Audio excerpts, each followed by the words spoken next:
All right, good evening, ladies and gentlemen. I'd like to call the April 20th, 2026 Crest Hill City Council meeting to order at 7 o'clock p.m. I would ask that everyone please rise for the pledge of allegiance to the flag and please remain standing after the pledge. I pledge allegiance to the flag of the United States of America and to the republic for which it stands, one nation, under God, indivisible, with liberty and justice for all. It's with a heavy heart that I have to announce the passing of Mr. John Smith. John was 84 years old and passed away on April 11, 2026. He leaves behind his wife, Lori, son, Len, and a daughter, Kim. He was a Chicago police officer, retiring after 30 years. He worked his way up to the level of detective, retired in the late 1990s. Him and his wife then chose Caroline Lakes for their retirement home and have lived there for the past 25 years. John was also a member of our City of Crest Hill Police Pension Board. He was appointed in 2022. He served the last 4 years, volunteering his time to be one of the members of that board on the Police Pension Board. So we certainly want to thank him for his service and his dedication to the City of Crest Hill. We want to offer our condolences to his wife, his son, his daughter, all of his grandchildren, and I would ask for a moment of silence in the honor of Mr. John Smith.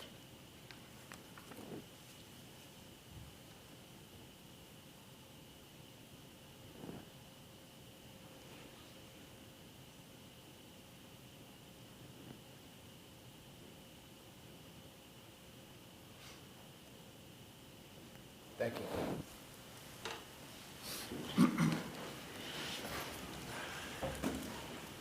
Roll call, please, Chris. Ray Solomon. Here. Jamie Malloy. I'm here. Scott Dyke. Here. Angela Desario. Here. Darrell Jefferson. Here. Claudia Gazal. Here. Gene Oberlin. Present. Mark Sepiti. Here. Nate Albert. Here. Joe Kubal. Here. Thank you. Okay, first on the agenda is a public hearing to conduct a public hearing for the City of Crest Hill fiscal year 2026-2027 annual budget. You have information in your packets, and I will turn it over to our City Administrator Blaine Wing and our Finance Director, Mr. Glenn Gerke. Gentlemen. First of all, I would ask for a motion to open the public hearing. So moved. Second.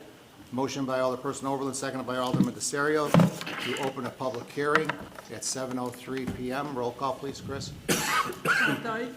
Yes. Angela Desario. Yes. Darrell Jefferson. Yes. Claudia Gazal. Yes. Gene Oberlin. Yes. Mark Sepiti. Yes. Nate Albert. Yes. Joe Kubal. Yes.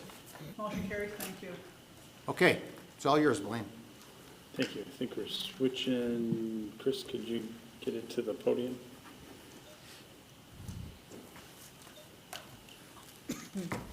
All right, thank you. All right. Thank you, Mayor and Council. Again, in the packet that Council has, and it's online on page 7, is the beginning of this budget presentation.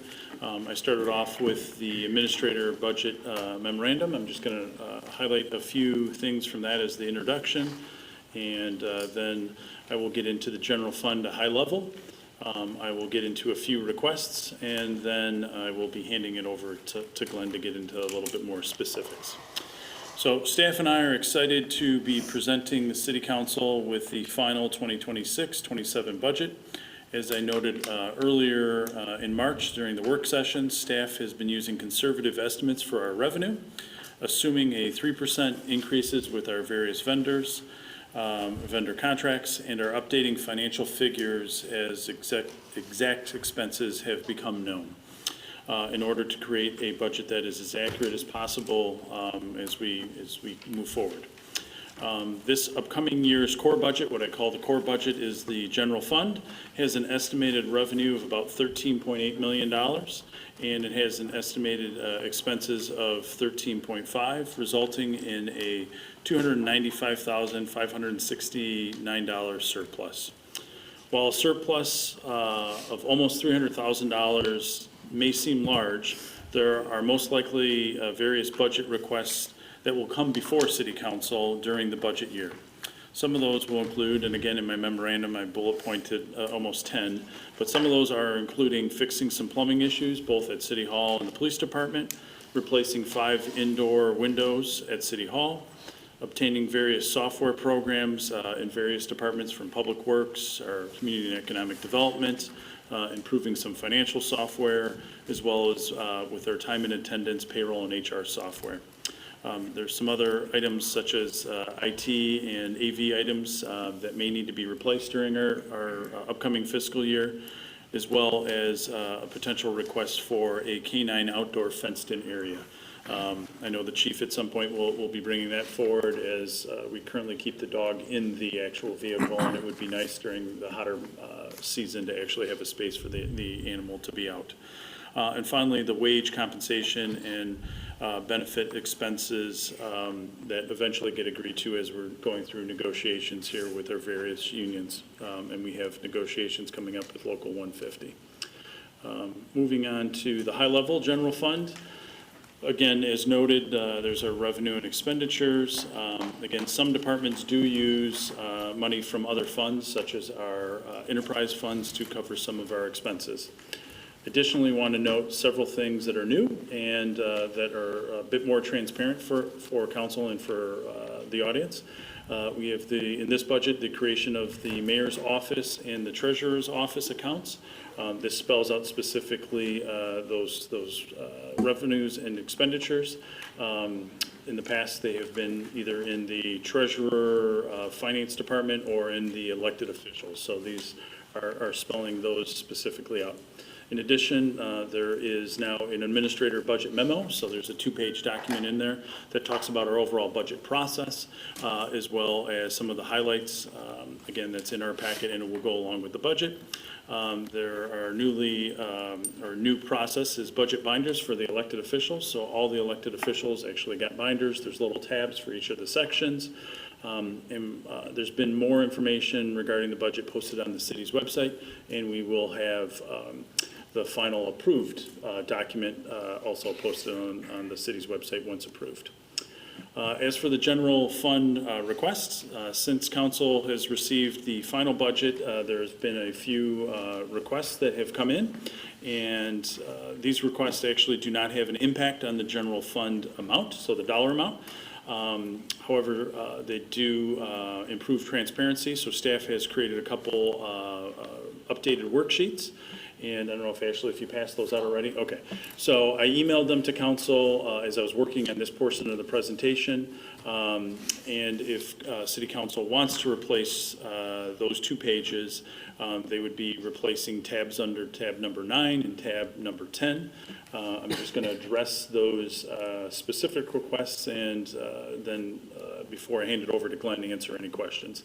So request number 1 was to have the staff cost added to the mayor's office budget. This simply moves about 50% of the staff members' costs from the administration budget and moves it over to the mayor's budget. That's at approximately $40,000 moves over. Again, general fund, same overall account, but within that line item from the administration budget and the mayor's budget. 50% would still stay in the administration budget, and the other 50% would move over to the mayor's office. The next request was to have a large format version of the budget available. Staff has created a large format version of the budget document, and we'll have that posted along with the budget, so both the standard and the large format posted on the city's website. And if there's any requests from any of the elected officials, please let Ashley know, and she's happy to do that. That would then be printed instead of on the 8.5 by 11, it would be printed on the 11 by 17. So it's a larger, I know with our current document in the format, it is on some pages small. And the third and final request that I received was to provide more details with the special event line item on the second tab, which is tab number 10 that Ashley provided the elected officials with. It spells out the specific budgets for each of the events or activities before any donations or fundraising. With that, before I hand it over to Glenn, happy to answer any questions in general or specifically into these requests or anything that I might be able to add. There might be answers to questions that, pop up through Glenn's presentation, so it's fine if you want to ask questions, following the presentation. Yeah, at the one work session we talked about, we had like 5 items that were listed. Yes. And we never got a paper print out of that, and I don't know, is it in the budget or it's not in the budget, or? Yes, all of those were incorporated into the budget, all those. And where are requests. they at? Yeah, so depending on which specific item, so one of those items. One was the drone. The drone would be Capital, replacement capital, capital replacement, replacement capital. replacement capital. And again, the police department is still applying for a grant, and we're working, so if we don't have to use city taxpayer dollars, and we can get it through either a corporate grant or a combination of a corporate grant or another governmental grant along with the city's money, or potentially all grant, then there wouldn't be an expenditure. I don't remember, there was a few others that I don't remember offhand. Sure. I know another one was coffee, and where was, Yep, yeah, so the coffee line item, as I noted, would go under just the administrator's budget, so that is actually in our, Administrative budget. yeah. 0110. What's the, it's the, let me say, is it office supplies? Office supplies. Office supplies underneath the It was originally administrator's. 2,500, now it's 1,500. I don't consider that office supplies. Yeah, I was gonna say typically we've been ordering. We had a lot of other council that wasn't here for that meeting Sure. to, see what they thought about it. Yeah, so we sent an email to all of council to see if there's any questions. And I said if we didn't have any questions, we were going to incorporate those requests within this budget. So I didn't receive any questions or comments in regards to any of the items, the drone, the coffee, or the others. Well, how are we gonna see under, when it comes to office supplies, is it gonna be separated out? When Or I is it order. just gonna be like a piece of paper, ordering, staples, or ordering? Sure, so through Staples is a great account that we just set up to save money. So we have the Staple Advantage account as well as Amazon and Costco and Menards and others. So I have a line item specifically for coffee underneath the office supply budget. So my maximum to spend is, if this budget's approved, is $3,000 for all of the city departments. And so. And it'll show up in the list of bills, when we It get will list show of up on the bills, list of it'll bills. show up as coffee? As coffee, yeah. And not as paper or anything Well, it might else? show up as coffee supplies, there might be, but yes, it would be coffee. I don't know And if how you'd like, the I'd be others happy to feel, but- highlight for you and even create an Excel sheet to export, to show the cost. I will be running a tab to make sure that we do not come close to the $3,000 budget. Well, I'm totally against us spending the money for coffee, Understood? And that so I was- won't be voting for this budget, Understood. so you know. Disappointing, but understood. Anybody else? All right? Okay, Glenn?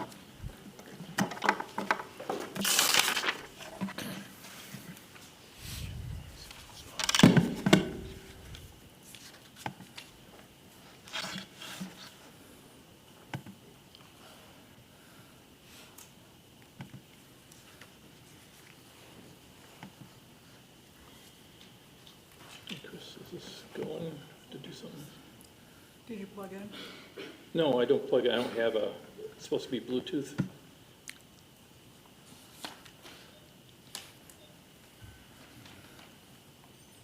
There we go.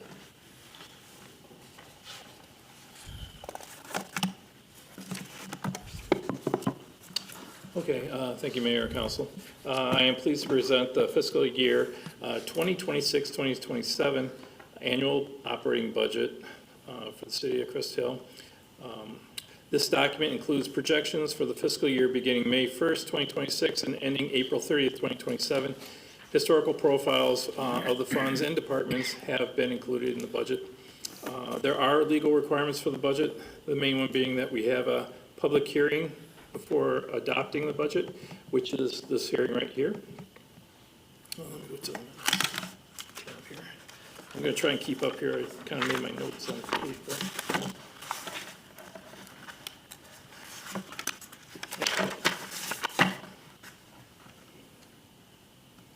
Okay. The budget overview. Each year, a careful consideration is given to the new and continuing expenditures that align with the available revenues. In 2026 through 27, general fund revenues for the fiscal year 26-27 budget, as Blaine said, total $13.8 million. And expenses are expected to be $13.5 million. Total fiscal year spending is budgeted for $78 million. That's with all funds included. Okay, I'm just gonna, to keep it, this is a 54-page document. Rather than read the entire 54 pages, I'm gonna go over the highlights. And the first thing I'd like to point out here is you can see, this is our revenue sources that we have. So we, again, 13.8 million. We have 13.2 million come from sales tax. Income tax is 14.2, franchise tax is 1.2. As you can see, our property tax is only 1.3. We're very mindful of the property tax and the burden our residents have to take. So we're trying to find alternative resources and working with our economic development director, Dan, we're trying to find alternative resources by getting businesses in here. So as you see, is when we present his budget, he's actually trying to develop additional resources. So we're not asking you to take on the full burden just with the residents. Okay. Okay, on the expenditure side, again, 13.5 million. This is, oh, I skipped something. Let's just go. Sorry. Yeah, I just skipped something. Sorry, let me go back to the budget highlights. I'm sorry. There it is, budget highlights. In fiscal year 26-27, the city of Crest Hill is in a position to achieve many objectives that have been planned for some time. The balanced budget includes a mix of contractual obligations, forward-thinking planning, and strategic investments in infrastructure and the people who operate the city in order to serve its residents. A few highlights include movement forward on the Grand Prairie Water Commission effort, continuing to implement water capital projects necessary to bring Lake Michigan water to Crest Hill. Additionally, the city will conduct its annual streets improvement program, finalize the updates to the West Sewer Treatment Plant, and address approximately $8.5 million in water, sewer, and street capital projects. Effective management in tax revenues will allow the city to fill its police pension fund obligations, as well as contribute an additional $150,000 to the police pension fund, bringing funding levels to over 75% funded. This budget accounts for a few staffing changes that have been approved by City Council, including the addition of 3 public works superintendent positions, which are critical to support for the city's most necessary services. Smaller staffing adjustments, such as promotion and conversion of part-time role to full-time, are also budgeted and subject to final council approvals. The contracted increase for MAP police, the Union for the Police Department, and sergeants bargaining units will have included potential changes for personnel covered by Local 150 bargaining units has also been accounted for within the projected salaries. So any projected increases we have with the upcoming union negotiations and our current increases with the police department are all included. Finally, the budget will allow the city to undertake a variety of exciting initiatives that directly support customer service experiences and will move organizational efficiencies, will improve organizational efficiency. Joining a Graphic Information Systems, GIS, consortium working with grants, consultants, and moving to modernize the city's website to ensure the city of Crest Hill continues to progress while providing superior service to its community members. And then I'm going to go to the general fund. I'm going to kind of hit the highlights here. Again, this is our revenue sources, as you can see. So the largest revenue source is going to be the state income tax. It's 4.2 million, and then the sales tax, the blue. That's over 50% of our operating revenue, just between those two sources alone. And again, this is without touching property taxes. This is something that we just get from the state level. Let me see, I'm going to hit some other highlights. I'm going to skip the page, if you don't mind. Expenditures. I want to, this is regard to property tax. I think it's important to show the residents what it is. So your property tax bill comes in, and what this is showing is the various taxing districts that collect for your property tax. It's not just the city of Crest Hill. We are only taking the 6.45% for the city of Crest Hill, and then the road and bridge is only 0.56%. That's a total of 7.01% of your total property tax revenue out of your total property tax bill. It's less than 10% is what we're getting. So we're, 10 cents on the, less than 10 cents on the dollar. So just 7 cents on the dollar is what we're getting. So I think the city is trying to be very prudent on how it operates using your property tax dollars. So, and you'll see down here in the next graph, this is various municipalities within the Will County, and what it shows is their property tax rates. As you can see, we're right in the center, basically doing our best job to keep property taxes as low as we possibly can. And I think we're doing a very good job with that. I think you have a great staff, great aldermen here that are helping manage your expenses and getting the best bang for your buck. Okay, we'll go to the next page.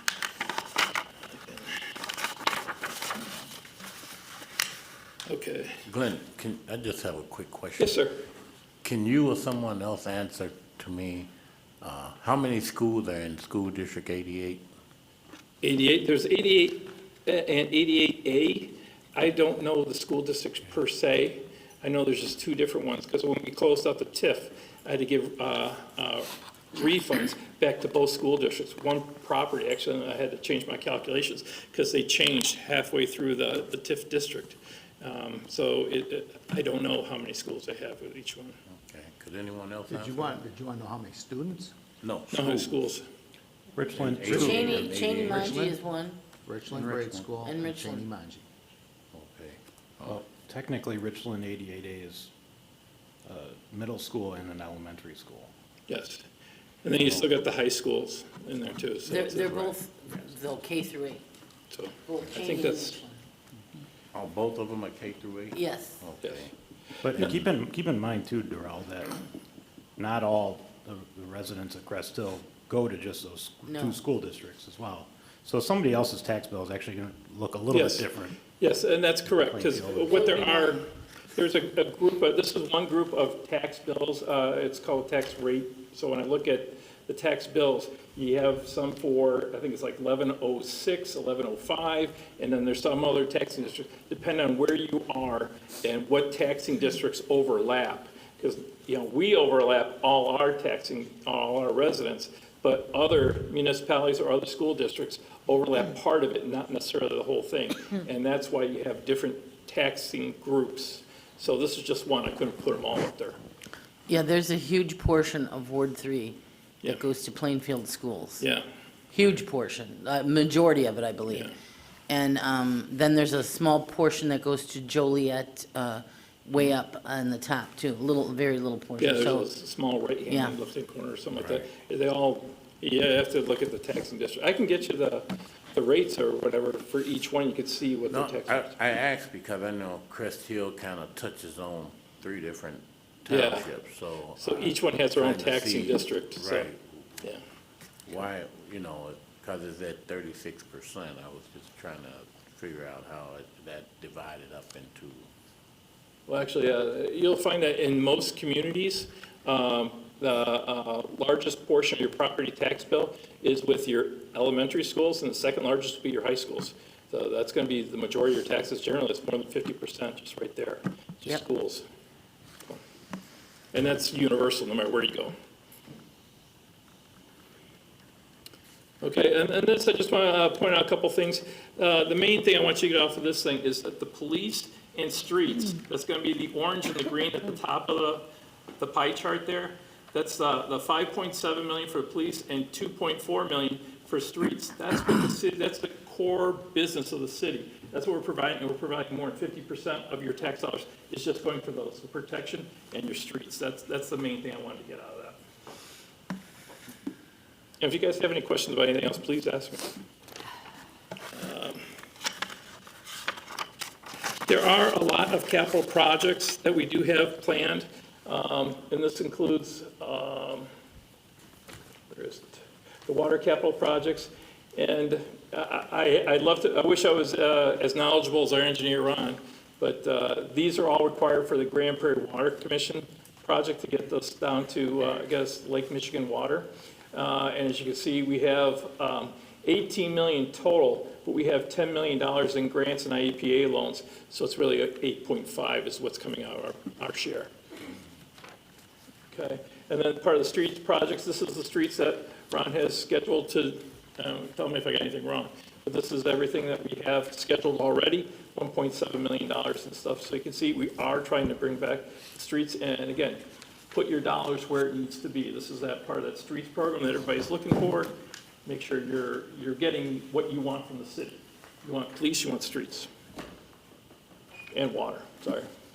And then the police pension fund, we are doing our best to, again, we're going to make our contribution, the recommended contribution, plus $150,000. That's above and beyond what's required by the state government to make sure we get caught up. And I will say this, Crest Hill is doing far better than most municipalities in Illinois as far as getting caught up and getting hit to 90% by 2040. Which is a result of forward thinking on this council's part years ago. Yes, ma'am. It took a while. There's a lot of municipalities that are not there. Trust me. You guys are sitting very good, very smart. And the treasurer. Okay. But those are the highlights I wanted to put out there. If anybody's got any questions, I'll do my best to answer. I might have to defer to some of our experts about here. If you have any questions. Any questions, Glenn? Glenn, I had a question for you Yes, sir. regarding salaries. Yes, sir.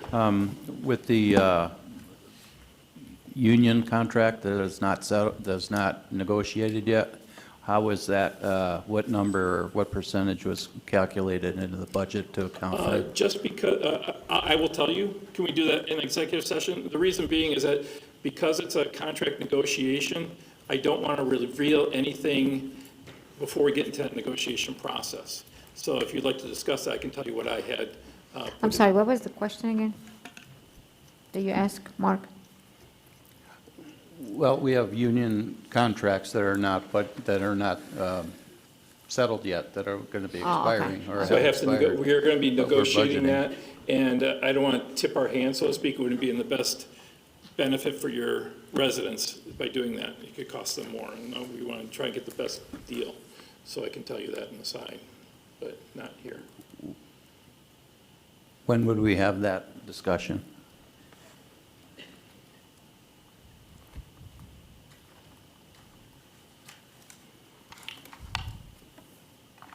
We could have that discussion tonight as we, my item underneath administration is to approve the budget.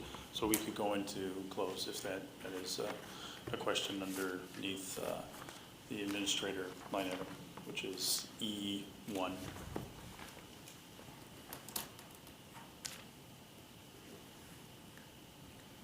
Okay, any other questions?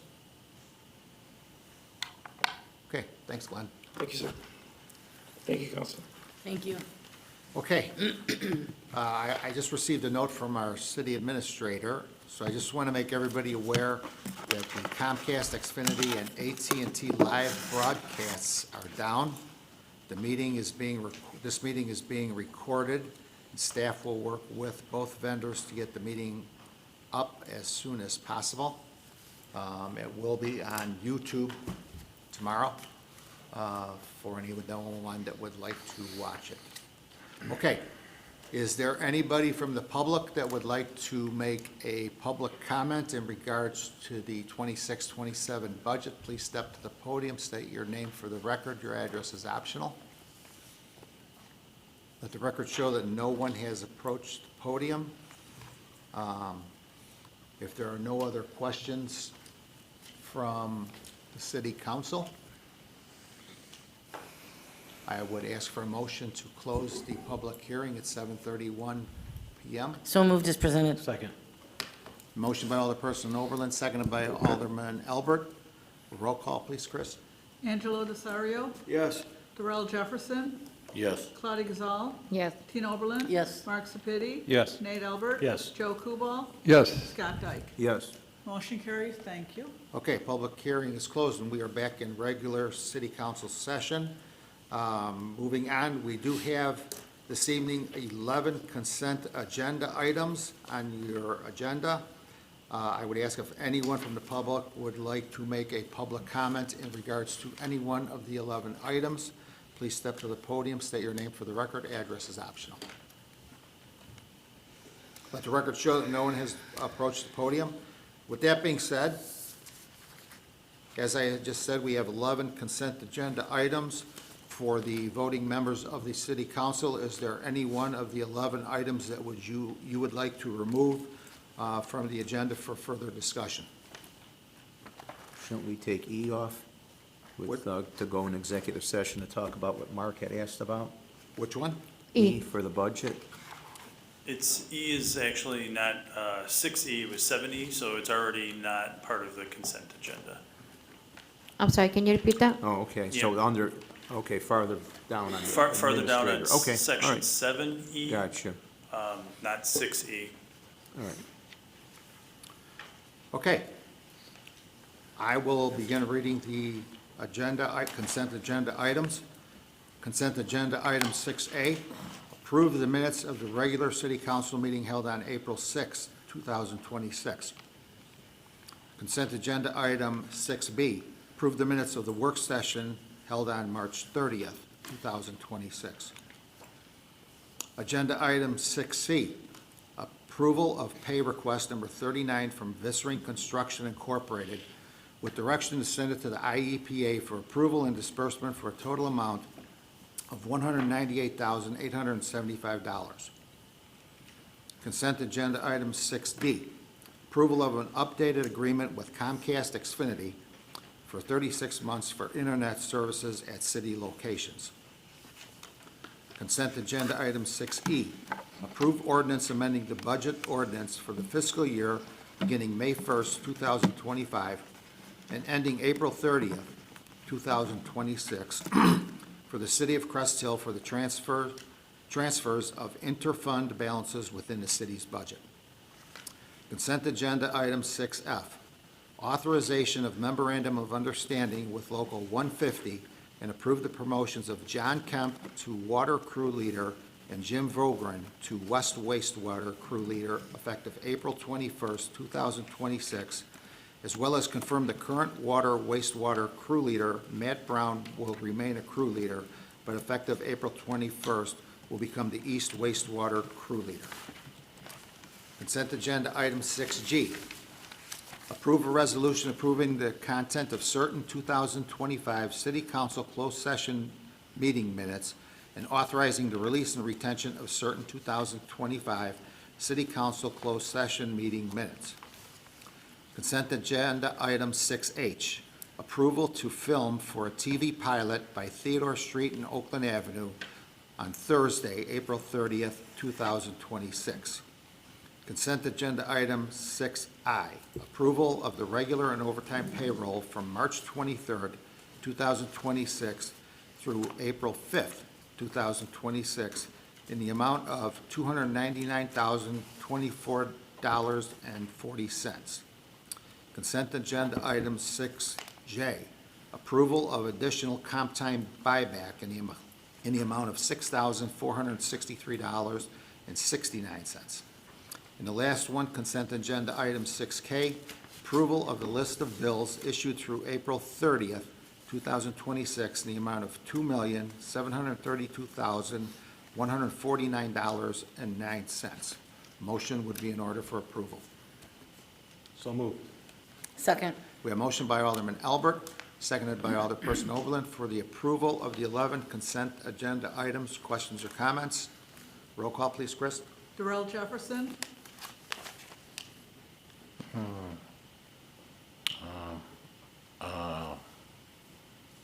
Yes. Claudia Gazal, Yes. Tina Oberlin. Yes. Mark Sepiti, Yes. Nate Albert. Yes. Joe Kubal, Yes. Scott Dyke, Yes. Angelo Desario. Yes. Motion carries. Thank you. Okay, Chris, you should have a couple numbers for us. Yes. 6D, Resolution 1407. 6E, Ordinance 2057. 6G, Resolution 1408. Okay. Thank you. Moving on to number 7, reports of communications from departments and elected officials. Okay, we do have 2 special guests in the audience this evening, so I would ask for a professional courtesy to deviate to 7J under community development, a review of conceptual planned unit development, PUD plans for U.S. Capital Development's USCD proposed Mather Farm annexation and light industrial development. Council, you have information in your packet. I would like to turn it over to Ron Metzner, for our consultant, who has been working on this for close to a year, and also Dan Ritter will speak. He's been working on this for about the last 5-6 months. So they are going to give you some information, and then we're going to turn it over to our guests in the audience. Ron? I'll just start off by saying thanks, Mayor, for the introduction, and I will pass it off to Ron, who's been digging into the details, but I do just want to go, this process is still, I think, fairly new to this group, because we haven't had a lot of regular kind of large-scale development here, but we did just have the seasons come through, and then the fire district training facility before that. So the PUD process is fairly unique, and it starts off here with this conceptual plan. So we're looking forward to that. There's still a process here, and a public process, including a public hearing at Plan Commission with their zoning requests. So looking forward to this getting kicked off, and I just want to note I'm appreciative of Ron, who's worked really hard on this. This project was kind of sitting there when I walked in here 8-9 months ago, so a little more than 4. And then I'm very appreciative to USCD as the developer on this project. Those 8 or 9 months have not been just sitting here. We've really been trying to work through this plan, come up with the best plan for the city of Crest Hill, and one that also makes sense from a developer perspective. That's just the only way you can get anything done. You got to make sure it works for both parties. So we've really kind of dug in, and I'm appreciative just to them working with us at this point, being adaptive as we brought up our concerns, and working to come up with what I think is a pretty good plan here. This is not out of the box. It took quite a bit of work to get here, so I'll leave it to Ron. He can kind of dig into the details, and then USCD and their team can introduce themselves as well. All right. Good evening. Thank you, Council. Thanks, Dan, for the introduction and the kind words.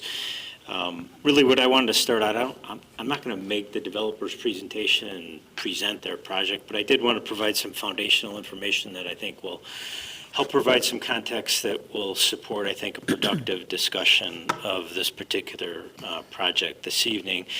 Specifically, I wanted to talk about kind of where we're at in the process, and specifically the purpose of tonight's meeting per the city zoning ordinance.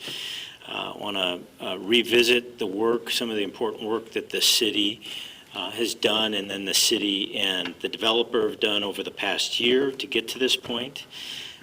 Certainly want to touch on the special approvals that would be required from the city in order for this project to move forward. And then finally, I want to wrap up my comments, just sharing some of the key reasons why city staff and myself, kind of an extension of city staff, are enthusiastic about this project on behalf of the city of Crest Hill. So this meeting specifically is a meeting that's required under the zoning ordinance. Any project over 5 acres in area, any commercial project over 5 acres in area is required to be processed as a planned unit development. And we've had a couple of these meetings recently, these concept plan review meetings before the city council, because the city council's been dealing with some pretty significant projects of late. This being the latest one in the queue, you might say. We're talking about a parcel of land that's currently 80 acres in size. The developer has approximately 53 acres of that site under contract and is looking to annex that 53 acres into the city of Crest Hill and develop it. It would be developed under the PUD section of the city's zoning ordinance. The first step in the PUD, the city's planned unit development review process, is a pre-application procedure under which the staff and the developer representatives collaborate, basically, and that's what we've been doing for the last year, trying to get to a point where the developer and staff are comfortable with moving to step 2 in the process. Step 2 is tonight's meeting. It's an opportunity for the developer to present their concept plans for the project to the city council, and for the city council to learn about the developer, gain a better understanding of the proposed project.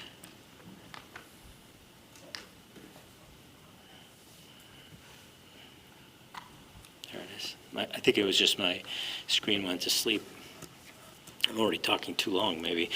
Get an understanding of the project, ask questions of the developer, and ultimately the main goal is for the city council to provide the developer some specific feedback. Is this a project that there's some interest among the majority of the city council for the developer to continue to spend time, energy, and money on developing the plans and application materials that would be necessary to move into the next stage of the city's planned unit development review and approval process, which is applying for a preliminary and final PUD for the project. Applying for a preliminary PUD does require a public hearing before the Plan Commission, and there is a large volume of information that the developer must submit in order to move into and through that next stage of the process.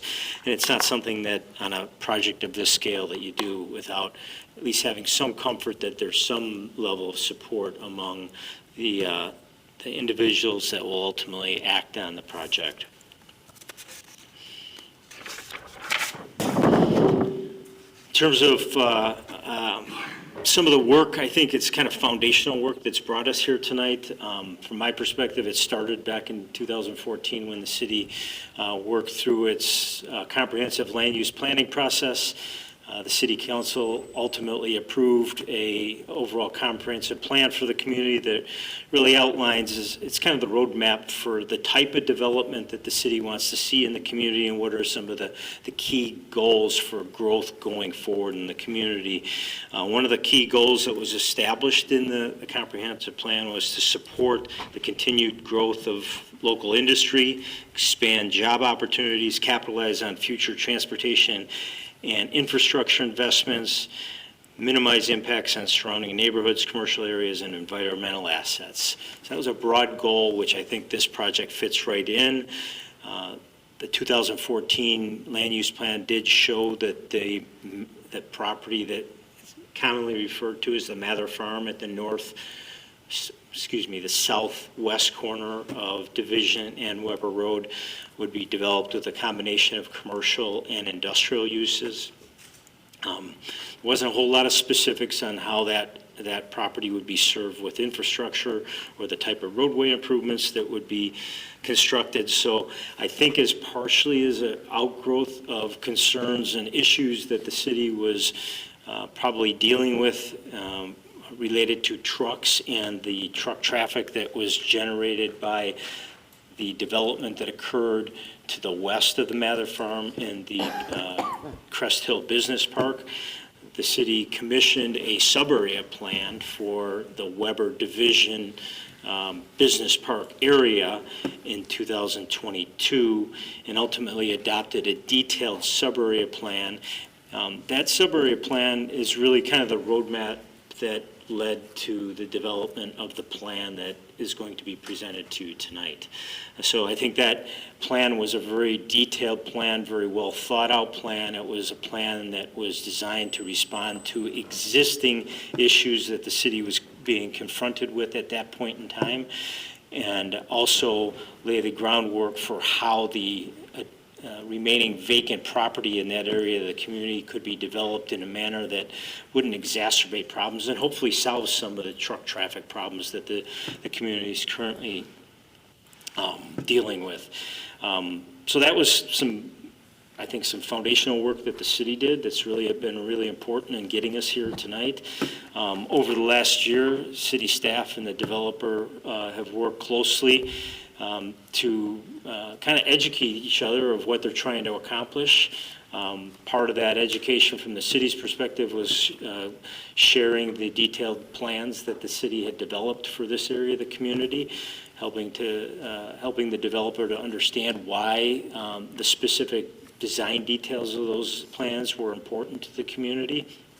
And ultimately, as I mentioned, those plans really formed the, help support the development of the plan that's going to be presented to you this evening, which I would say is like 180 degrees different than what the developer originally started with when they first started talking with the city. So the plan has come a long way, and it is very consistent and reflective of the city's long-term goals. The key special approvals that the project would require, first and foremost, is the property is unincorporated right now. The 80-acre Mather Farm is located in Will County. It's essentially surrounded by the city of Crest Hill. It would be, in order to move forward, it would need to be annexed, at least a portion of the property that the U.S. Capital Development's looking to move forward with would have to be annexed into the city of Crest Hill. U.S. Capital Development would be requesting that the city rezone the property, the 50 acres that would be annexed into Crest Hill, to M1, light manufacturing, again, which is consistent with what the city's long-term comprehensive plan identifies for that portion of the property. They'd also be seeking approval of a special use that would approve the PUD plans for the project, a PUD waiver that would allow the buildings that they are proposing to construct in the project to have a maximum height of 50 feet versus the 45-foot maximum height that's part of the standard requirements in the city zoning ordinance.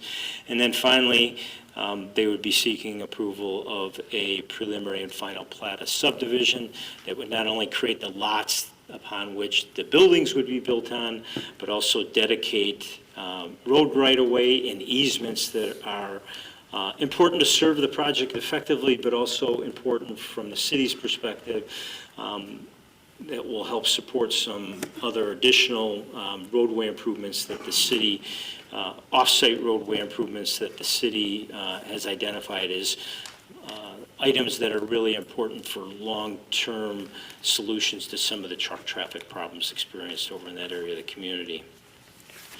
Staff's enthusiasm for the project really starts with being able to work with the city, having an opportunity to work with a experienced developer. USCD has proven to be a quality partner They've carefully listened to the feedback that we've consistently given to them. Their project has evolved substantially. They also have the capital partners or the resources necessary to fund this size of a project and ensure that it actually gets built if it gets approved. And then finally, they have a wealth of experience in developing, successfully developing these types of high-quality Class A industrial projects around the country over a long period of time. So they're experienced. We're also excited about the opportunity that this project affords by dedicating some segments of right-of-way that would allow us to address some of the truck traffic issues in that area of the community, specifically in the long term, reduce truck traffic on Division Street by dedicating right-of-way with it that would be able to be used for part of the right-of-way that would be needed to extend Enterprise to the south and then to the east out to the existing Crest Hill Drive Weber Road intersection, giving the existing business park area and the businesses and the trucks that circulate in that area an opportunity to get out to Weber Road without using Division Street. It would also, this project specifically would create a new backdoor entry into potentially for Dayton Freight and Old Dominion. Those two developments create a lot of truck traffic that right now, all that truck traffic uses Division Street to get in and out. And with this project, there would be an opportunity for that, those two projects to have a back entrance that could access a new public road that they would be building as part of the project that would lead out to Weber Road to a new signalized intersection, approximately in the middle of the Weber Road frontage of the site. Let's see. They're also proposing that they would, another benefit to the community would be that they're also proposing to dedicate at no charge to the community an additional strip of right-of-way that's critical and necessary for the city to implement the long-time planned and desired expansion of the west leg of the Division Street Weber Road intersection. Right now, the right-of-way is constrained, and we can't widen that leg of the intersection to provide proper turn lanes, so it doesn't operate very effectively. With the additional right-of-way that they'd be willing to dedicate as part of this project, the city will be able to implement its long-term expansion plans for that project, and I believe the design for those improvements is underway based on my conversations with the city's director of engineering. And then the last but not least, I think it's important, is that as it's proposed, USCD would be annexing and developing primarily the west half of the farm with their new buildings, industrial buildings, but the east half of the farm, the 30 acres that has frontage directly on Weber Road, would be preserved for future commercial retail development that would be consistent with how the city's long-term land use plan envisions land uses in that area in the future. And the development of the project will create new employees, new businesses that will help make that overall area and that specific section of the Weber Road corridor in Crest Hill more attractive to the type of commercial development, retail development I think we all would like to see more of in the community. So with that, I will turn it over to the development team. Charlie, I don't know if Charlie's going to take care of it now. You got to make sure you touch this every so often so it doesn't go to sleep. Okay, sounds great. Charlie, just your name for the record, please. Yes, this is Charlie Liebens with U.S. Capital Development. First off, before I get started, I'd like to offer my appreciation to the mayor, city council, and city staff for allowing us an opportunity to present this concept with you today. As I mentioned, my name is Charlie Liebens. I'm the Director of Investments at USCD, and today I'm joined by my colleague, Scott Haley, who is the Managing Director of Development at our firm. A little bit of background on our firm is included on this slide here. and is included in our application materials as well. But in summary, we're based out of St. Louis, Missouri. We were founded in 1997, and since then we've developed over $1.5 billion worth of commercial real estate projects. That totals 60 million square feet in over 30 states. And we attribute a lot of that success across the country to our collaboration with the cities we do our business in. And that is exactly the case with this concept that we present you today. As Ron and Dan mentioned in their earlier pieces, this has been over a year in the making, the plan that we present you today. And we're very excited to be able to present along the lines with the 2022 Comprehensive Plan Sub-Area Update and the number of dedications that are included in the project, a $80 million investment in the city of Crest Hill, inclusive of the potential for 200 new jobs to the area and an estimated $1 million annually in property tax revenue once fully assessed. So to elaborate on a couple of the benefits of this concept, as you can see, there's an overlay of the 2022 Comprehensive Plan Sub-Area Update, and there is a very close alignment with the industrial design over to the left and over towards the east side, the red commercial future lots. Focusing on the plan of the facilities themselves, as you can see, starting with the configuration, this is 2 single-load industrial facilities, more specifically rear load designs. So 100% of the truck-related activity will take place near what you can see at the top of the screen. This site plan is rotated to the right by 90 degrees, so that is the west face of the property. That is intentional. Oh, thank you. So the truck docks right up here towards the northern edge with Dayton Freight over to this side, kind of further southwest, and then northwest over is the Old Dominion facility. That is intentional, as I mentioned, in order to screen or cap off the existing industrial uses within the Crest Hill Business Park and also screen the industrial activity of the proposed development.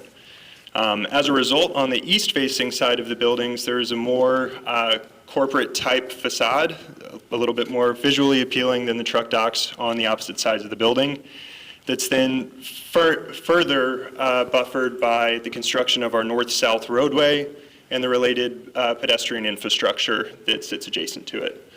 On the far east of our development is the stormwater management facility, which in the future can be expanded to accommodate the needs of future commercial developers at a time when the land seller decides to market that section of property for sale. So as mentioned before by Mr. Ritter and Mr. Menser, there are a number of other dedications that are positive through this development that enhance not just the future commercial development, but also the surrounding area more broadly. To focus on a couple of these points, there is the piece of ground here up at the northeast corner of the project that is meant for the city's future right-hand turn lane along Weber and Division. And here in the southwest corner, as Mr. Menser pointed out, is for the future expansion of Enterprise Boulevard at Enterprise Boulevard towards Weber at Crest Hill Drive. Finally, the largest dedication included in this plan is the central east-west roadway. That is at its widest an 80-foot right-of-way roadway with a 40-foot span. It is to be constructed and dedicated to the city at no cost to the city, also along with dual pedestrian infrastructure on either side of that road. You can see that there is a traffic light included on the plan adjacent to that. The Weber access point is our primary access point per our plan, and that is critical that it remains that way in order for us to market this facility as a Class A development to Class A industrial tenants.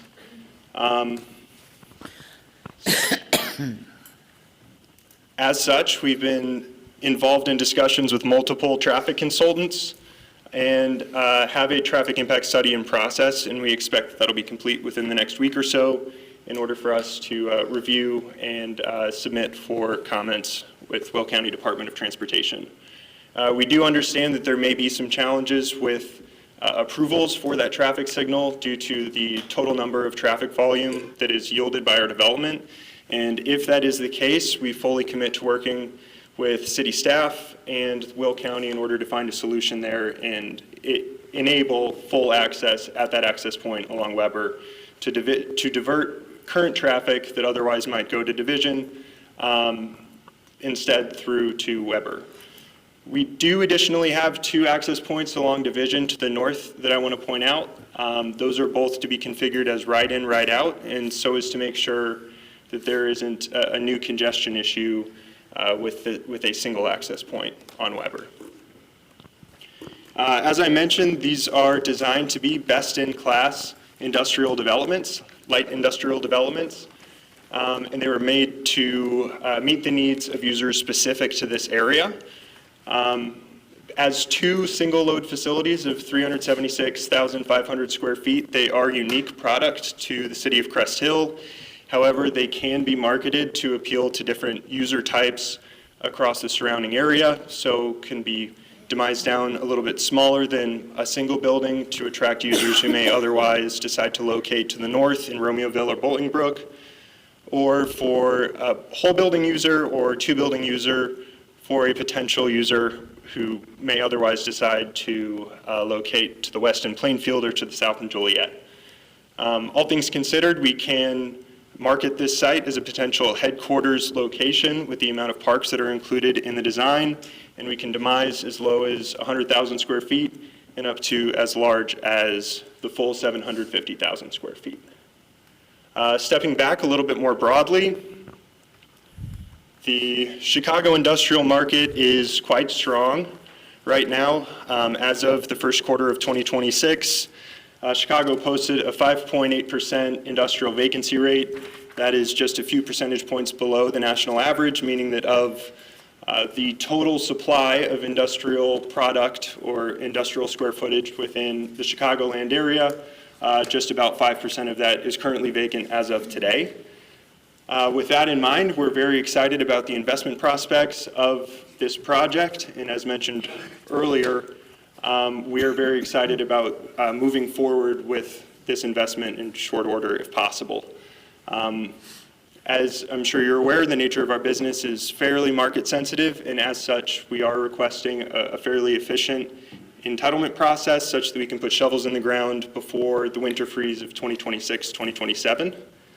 And we would really appreciate your feedback here this evening that would allow us to potentially move forward towards step 3 of the PUD process if possible. With that, thank you. Yes.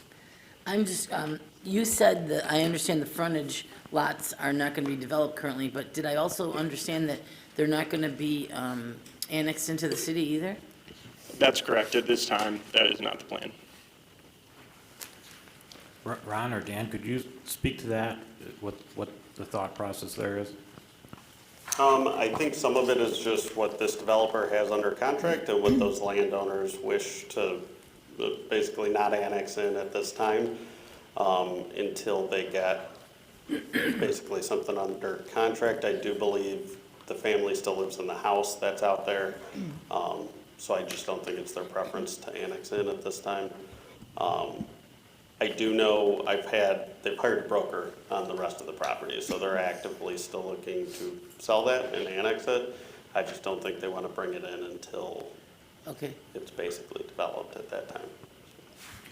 And at this point, we don't really have the trigger to force them or anything, and this is what's basically in front of us and under contract. Dan, I'm sorry. Go ahead. Go ahead. those same parcels that are in red, that would be what remains of the farm? I'm sorry, on page 208 of the... Yeah, it'll be... The ones that are right on Weber, right, direct, yeah, those. Yeah. Those will remain, the Mather Farm? Correct. There'd be the road that splits them, so it'll basically be like 2 rectangles left, that's there. Okay, so they're not Yeah, divided so into 5 like it shows there now? Correct. And it They're won't not- be as a yeah. part of this project either? Correct. Those would have to come back for a subdivision, they'd have to come back for annexation, they'd have to come back for development approval, zoning, the whole side of those would have to come in separately. With that being said, We did a lot of planning for them, and USCD did a little bit of kind of regional planning to make sure that the roads made sense, the lot widths and dimensions made sense. So actually, if you went straight off the plan that was adopted in 2022, I forget what the exact dimension is, but they're basically too deep in here for a traditional commercial user, where it was actually too small for the industrial side. So we did shift that road a little bit, so they did some planning there. And then also to make sure that the detention, the roadway access, the utilities, all that'll be in place to really make those more successful. Commercial's just inherently harder to get, right? Like you need the rooftops, you need the employees, you need things like that. And so everything that we're doing with this development still makes those more marketable and more likely to get developed if this project goes through than if it didn't. To other commercial or retail? Commercial or retail, yeah. Yeah.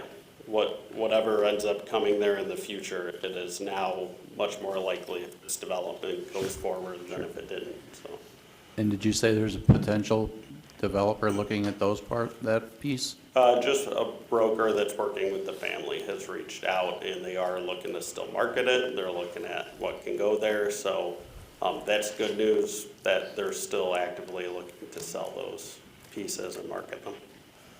And I think, again, coming out of this, I think those become much more reasonable to be developed because some of the big hurdles will have been solved. The signal going in, the roadways, the utilities, the stormwater planning, all that stuff makes those way more plausible for a commercial developer to come in because, to be quite honest, a commercial developer doesn't do this level of work that this group has done. They usually come in trying to look for one site, one piece at a time. I have a question for the developer. At full build-out, what would be the estimated number of trucks going in and out in that development per day? Per day, it depends. We assume that this will not be a trucking-centric user, and it is possible that it could be a more office-centric warehousing user or maybe manufacturing-type users moving into the facility. So it is pretty versatile depending on the user who moves in. I don't know, Scott, if you have an idea specifically on counts that we may expect depending on either of the uses. I will say there's a pretty large range for what could go in there. And I assume in their traffic report, it's going to take into account a little bit of what that range is. Part of what our thought process was, a lot of times design drives the user on these types of industrial buildings. One of the things early on we had brought up to their team was that kind of a cross-dock situation is where you get the large warehouse distribution, heavy trucks, basically what we have out there, with Amazon in the Midwest industrial development. So those are largely going to be purely warehouse distribution. This one allows a little more flexibility with the single docks just facing, that you're more likely to get those manufacturing type uses. You might get there's always warehouse distribution as part of those too, but it's more likely you kind of get those. The type of employers, quite honestly, we'd prefer and tend to have a little bit better employment levels, salaries, things like that go along with them. So it's not a guarantee that that's what you get here, but the design kind of starts to lead it more towards those type of uses that we want. But there is quite a range. It's going to be dependent upon the business or businesses that go in there. I don't know if you have anything else to add. Scott, just your name for the record, Well, Scott. Yeah, my name's Scott Haley with U.S. Capital Development. I appreciate the opportunity to be here with Charlie to present and answer any questions. I think Dan hit it upon on the head, and Charlie referenced it as well. These are not cross-dock facilities, so we are going to be eliminating, we only have docks on one side. We've built a lot of those across the country, and our experience shows that cross-dock they're more truck-driven, where these single rear-loaded buildings will be more employee-driven, and could be more employee-based, office-based, where truck vehicle counts will be limited or reduced because of the type of building design. So, it could be as low as, 5 to 10 trucks a day, and it could be as high as, 20 to 30. But from our experience and what we've done on this size of projects, they're very, probably a handful of trucks a day that come in and out of there. However, I do know that the consultant that's doing this, that will be presenting to Will County and the city, they're taking it at the maximum that could occur. And so what you will see is what would be a worst-case scenario. And I think Charlie alluded to earlier is that, as we mentioned earlier in the presentation, that, we are hoping that we can garner support for a signalized intersection. I think it's best for the community, it's best for the development, and it's best for the future retail development that could occur along Weber. I'm trying to understand the kind of the traffic flow here. Ron, you had mentioned about back access for Old Dominion and Dayton Freight.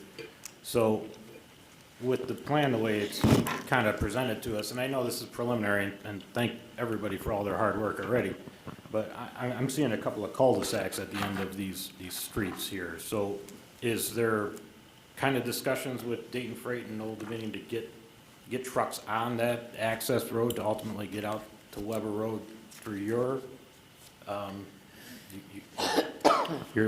signal? Yes, so our right-of-way is designed to extend all the way to our property line here. I know Dayton Freight, throughout this whole process that we've undergone to develop different iterations of this plan, they've preferred to have their discussions about access directly with City of Crest Hill city staff. So if Dayton Freight is not willing to construct the extension of their improved roadway all the way up to their existing operations, the city engineer requested that we put in a cul-de-sac there for a turnaround on that public road segment.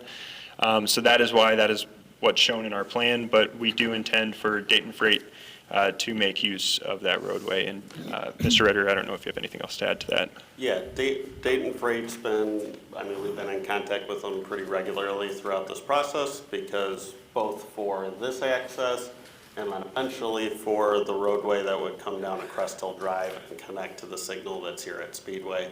That won't be happening as part of this project, but we're getting closer to it.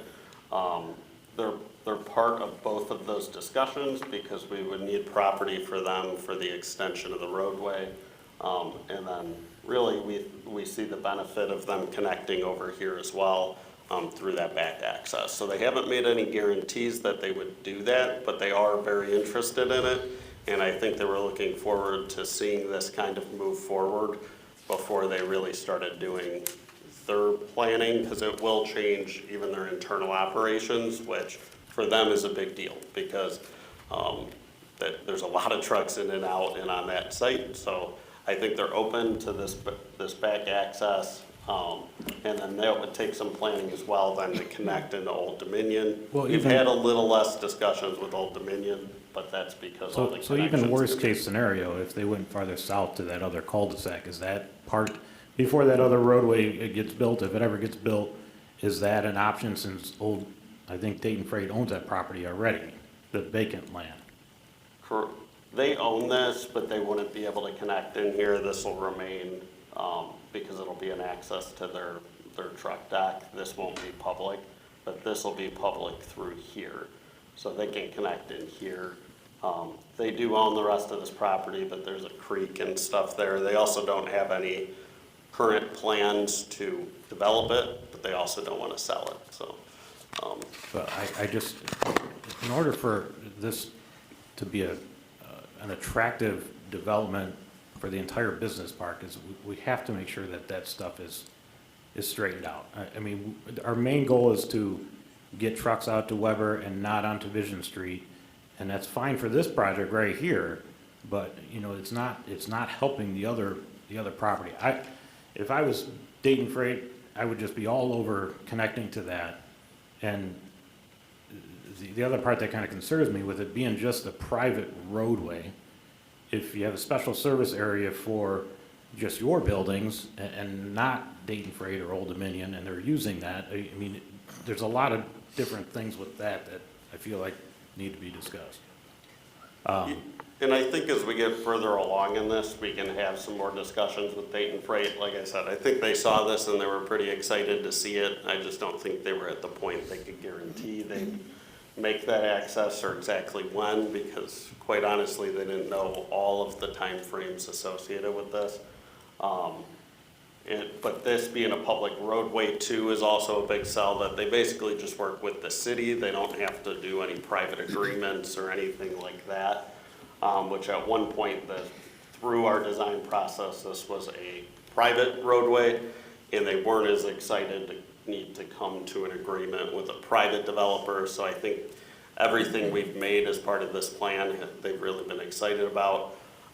In terms of making that roadway connection down to the signal, they have been very open with us that they'd be willing to transfer that portion of property one way or another. They'd be open to moving that through. That's great. The SSAs are, and again, this is public, so it wouldn't cover that, but the SSA really covers just the private development side of this, and that's to say if they stop, if the future owners of this property stopped maintaining something, the city's just protected financially. We can go in there, maintain the ponds, maintain the roads. That hopefully will never happen, but what we want to do is make sure we're protected financially, that we can go back and charge these property owners.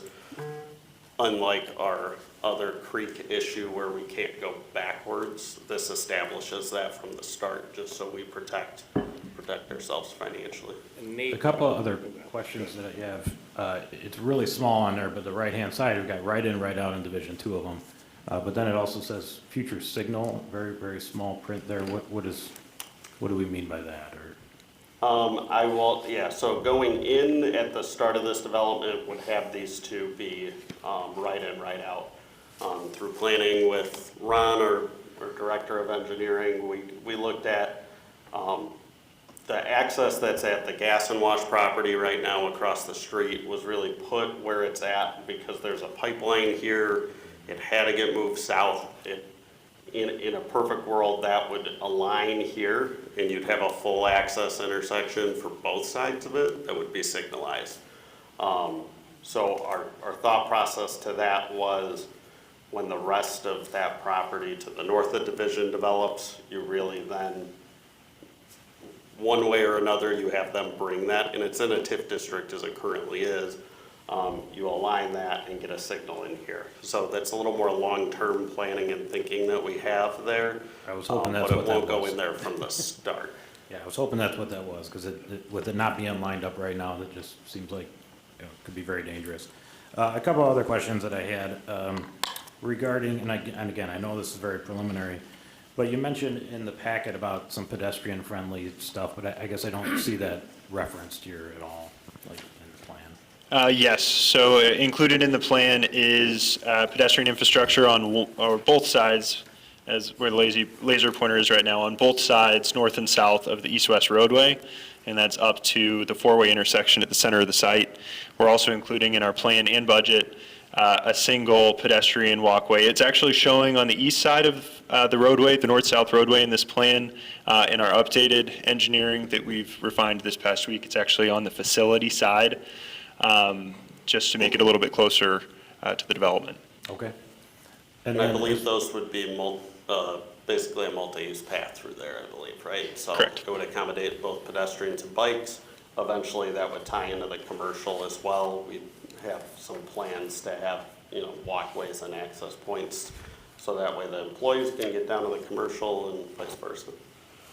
And how, since we're not annexing the rest of the Mather Farm, how are we acquiring the right-of-way that is along Division Street? 'Cause They are still the ones that currently own this whole piece. So it was really going back, the developer basically negotiated that with their land sale, that would be part of their land sale, that dedication would be part of it, because they're ultimately the ones selling it, so.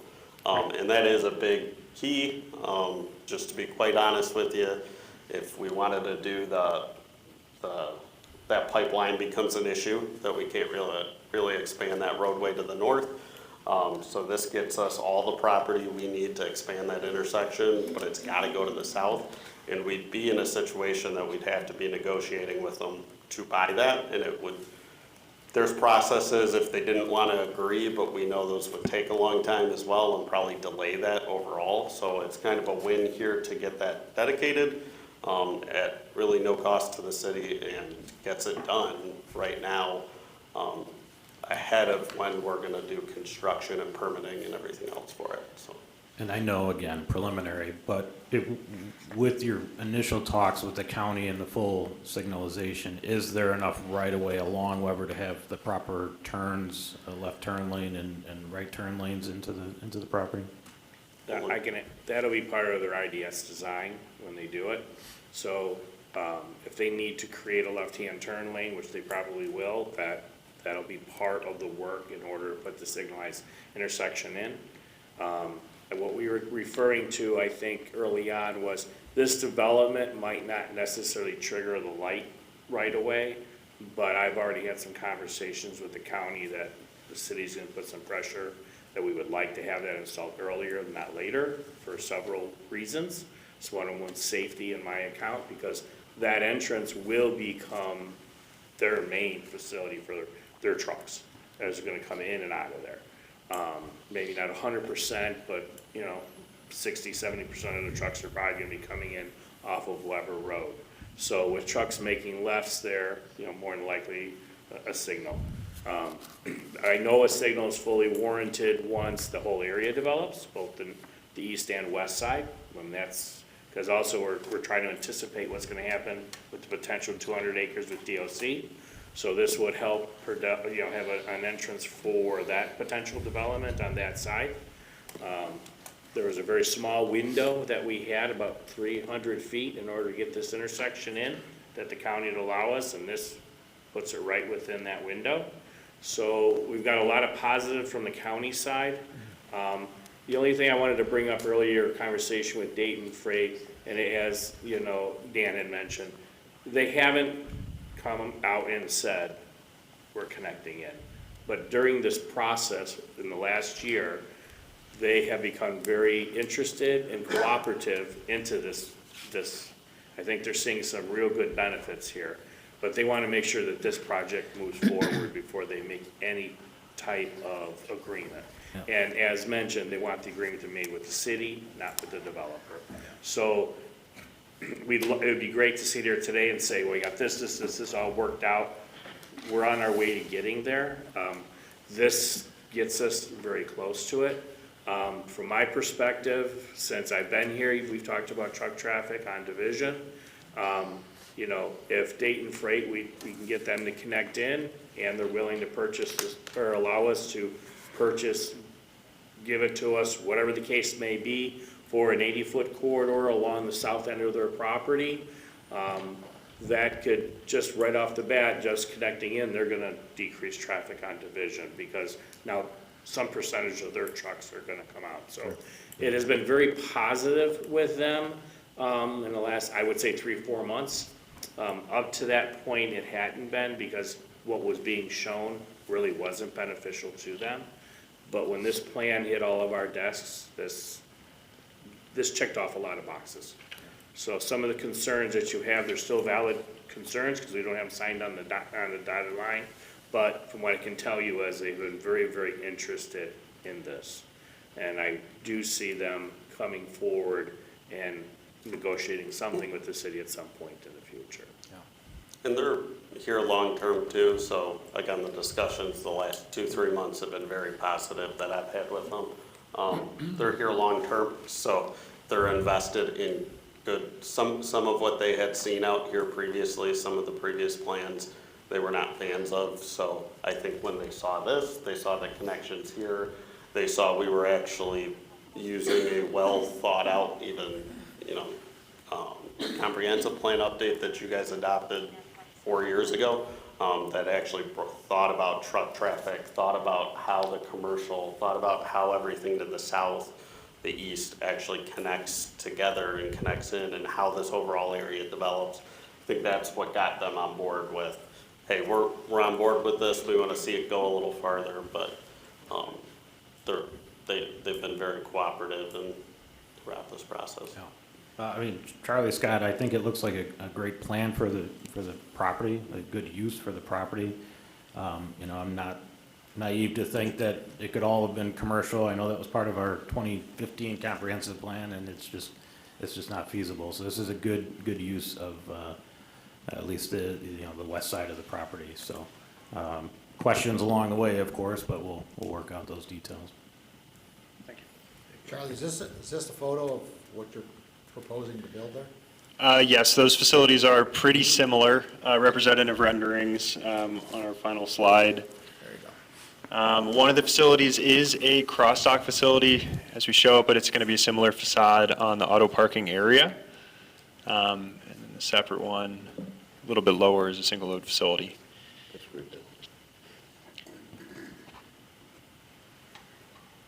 And that really helps with, again, that transition from right now, even if you drive Weber, you see nothing but the trucks from Old Dominion, Dayton Freight.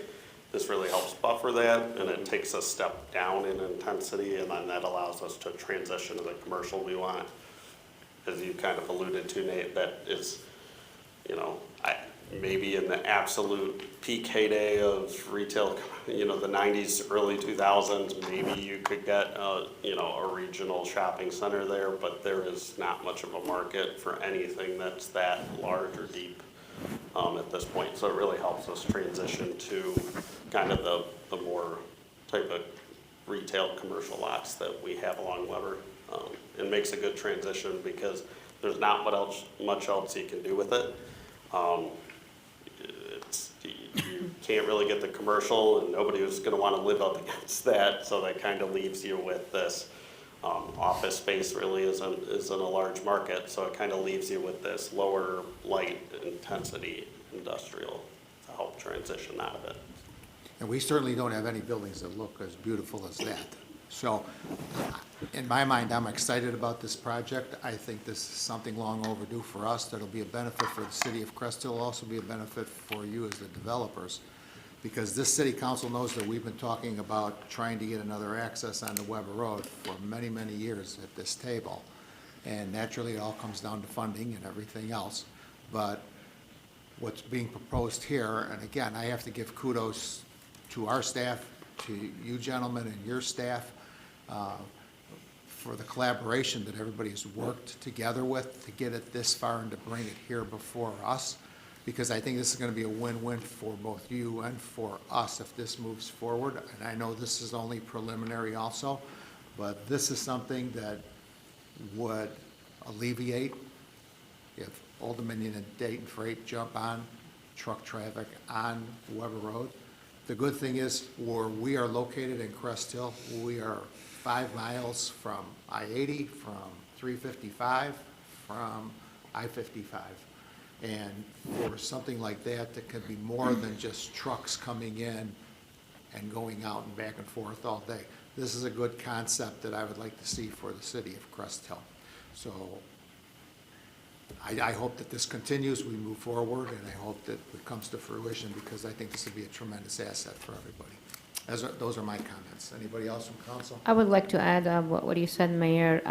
When this came to you and I as the committee, development committee, we thought it was a good opportunity for us, for Crest Hill, as I'm going to agree with a lot of what you said. I'm not going to keep repeating it. But it is a win-win situation, not just for us, also to relieve all this traffic on Division for Zaza, Caroline, and that was the most of the complaints that we get is that traffic, that congestion there, and eventually when we develop that north section of Division by Gas and Wash, you know, there will be another problem that we'll have with the traffic. So this is a really good thing for us. And if anyone is wondering what this would look like, this is, if you drive north on Weber by Bolingbrook, you will see something really similar. They're very appealing, very upper skill. I want to use that word. It is something like the mayor said, it's something that we have here at the city.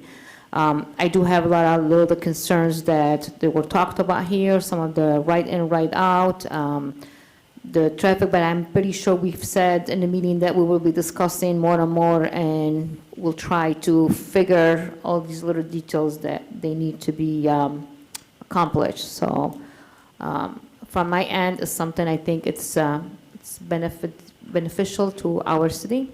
So I'm all in favor as long as we work all the other details and we'll keep improving the intersections and the bus stops and all those truck driving, I should say, the truck stops that we're gonna have there. Hopefully they don't line up just like Gas and Wash. On that, the previous picture that you have there where it's gonna be the cul-de-sac, I do have some concerns there of this trucks being stopped there for a long time. So that's something that we have to look into as well. And if you wouldn't mind clarifying, which cul-de-sac are you speaking The about? center road that you said that if Center it Road. doesn't go all the way, Okay. Thank you for that feedback. We'll look into that. I'm sorry? Thank you for that feedback, and we'll take that and Okay. look into that. Yeah, I know we've had that issue over by Amazon, so we'll, without just dropping bollards, we'll think about how we correctly keep trucks Yeah. from just parking here in the meantime. Because even if they do connect, it may be a little bit of time, so we'll have to Yeah. make sure we actually do something to discourage that that is still attractive and is enforceable by police. And correct me if I'm wrong, we stated at that meeting that only Amazon will be the only one that will be able to connect to these roads, so they will still use division, correct? Ron, maybe Ron must not, you think? Amazon is the only facility that won't be able to exit on the one road, on Weber Road. They will still be using division, if I recall from the meeting. Well, eventually, Amazon will be able to use the extension of Enterprise Drive to the south and the interconnection with the Crest Hill Drive, Weber Road intersection. But that's a longer-term project that they can only help solve with a little piece of dedication at the southwest corner. I mean, the city has to acquire property from Dayton Freight, which Dayton Freight more recently is receptive to working with the city. They understand the benefit of that to them and to the other users in the industrial park. So it's our hope that we can get that extension of Enterprise done in the next 4 to 5 years. And then Amazon will have its backdoor relief valve also that will be probably operate a lot more efficiently than Division Street from a practical perspective. And they're still far away even from that, and so I think maybe what we were getting at is even if this gets completed, and again, this process has helped us plan for that. USCD has really helped us come up with the plan, and even though they're only giving us a small portion of it, really that discussion with Dayton Freight has gone pretty well and pretty far. So we basically got to here, and we have like one little section left. I think one of the things we don't know is if Amazon will fully utilize that or not, because they're pretty far away. And so really those truck drivers are gonna always take they're really just plugging it in on their Google Maps, and they're kind of gonna go the way that it says is the quickest. The good news is just even having that relief valve, having that option of getting around that intersection gives them options. So even if they don't use it regularly, they'll still be able to use that once that gets completed through here. But no, they won't have access to this. This would really just be for these two users, Dayton Freight and Old Dominion. But they do produce a lot of trucks because of their truck terminals. So, I mean, those are the majority of trucks I see, almost more than Amazon that I see on the roads out here. And just to piggyback on what Claudia said, we both forgot to mention Division and Weber, because those improvements that are being planned at that intersection would be huge, because there are certain times of the day, both in the morning and 4:30, 5 o'clock in the afternoon, when all these trucks are coming back, and with all the people coming home from work, that intersection needs a lot of help. And if we're able to get 2 left-hand turns to go north as they're going eastbound on Division Street, and 1 straight onto Division across the way, and then a right-hand turn, that would alleviate a lot of the backups that are in the morning and coming back at night. And we are currently in the process now of doing the east side of Weber Road on Division Street in anticipation of this and the fire facility that's going to be built. So, I mean, it's all going to interconnect, and it's all going to make a lot easier, safer flow of traffic on that whole corridor, which would be a huge victory for all of us in this room tonight, so. And also, one more thing, we did say that these 2 lights, what he's talking about, they were supposed to line up, correct, in that meeting? The one on Division Correct. Street? Yeah, it Correct. wouldn't happen until something else got developed to the Yeah. north, but at that point, then we would push to have this aligned. It's probably gonna be fairly expensive, but in my opinion, that's important for both properties. And also, just in my professional opinion, that would actually be a really good use of TIF incentives to get something like that done, because it deals with the pipeline and just kind of an abnormal, very costly hindrance that's out there to get that done. So I think that would be probably a good use of that. And with that, I'll also note that this project is not in a TIF district. It's not asking for any public incentives. So the EAV here, as we just talked about, how much goes to the school districts, as we talked about how much goes to the other taxing districts. There's no TIF district here. There's no public incentives, so all that, as soon as it's built and occupied, would be going to help the taxes out for the school districts, the city, the township, the county. So I think that's a big win. A lot of the other discussions I think we've had in the past have talked about a need for incentives. And so I think that's a big win on this property to get all of the, you know, the signalized intersection, the dedication, the public roadway access, and get all those things without having to put a TIF district or anything like that in place. I think this is a very good win. To the north, there is a TIF district already in place, and I think, again, that'll help support that signaled, aligned intersection there in the future. I have a question, but it's a little bit different. The street that's coming out to Weber Road, where it's the right in, right out with the signal light, who would actually own that street?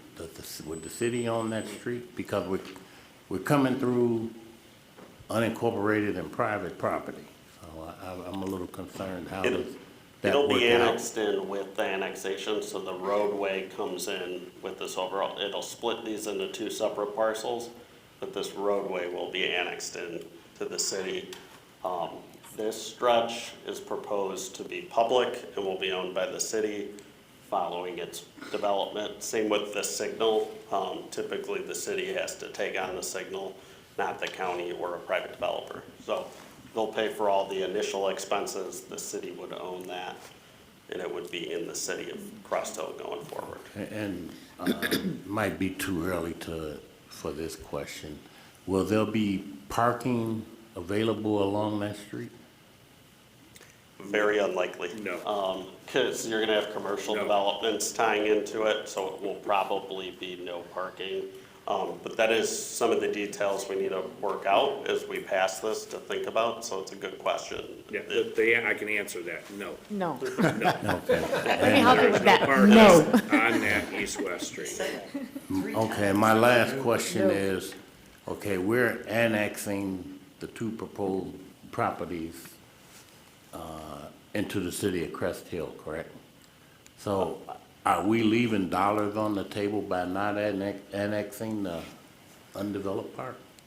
Well, I mean, the annexation's coming, we don't really get that choice. They're not petitioning to bring these into the city, so.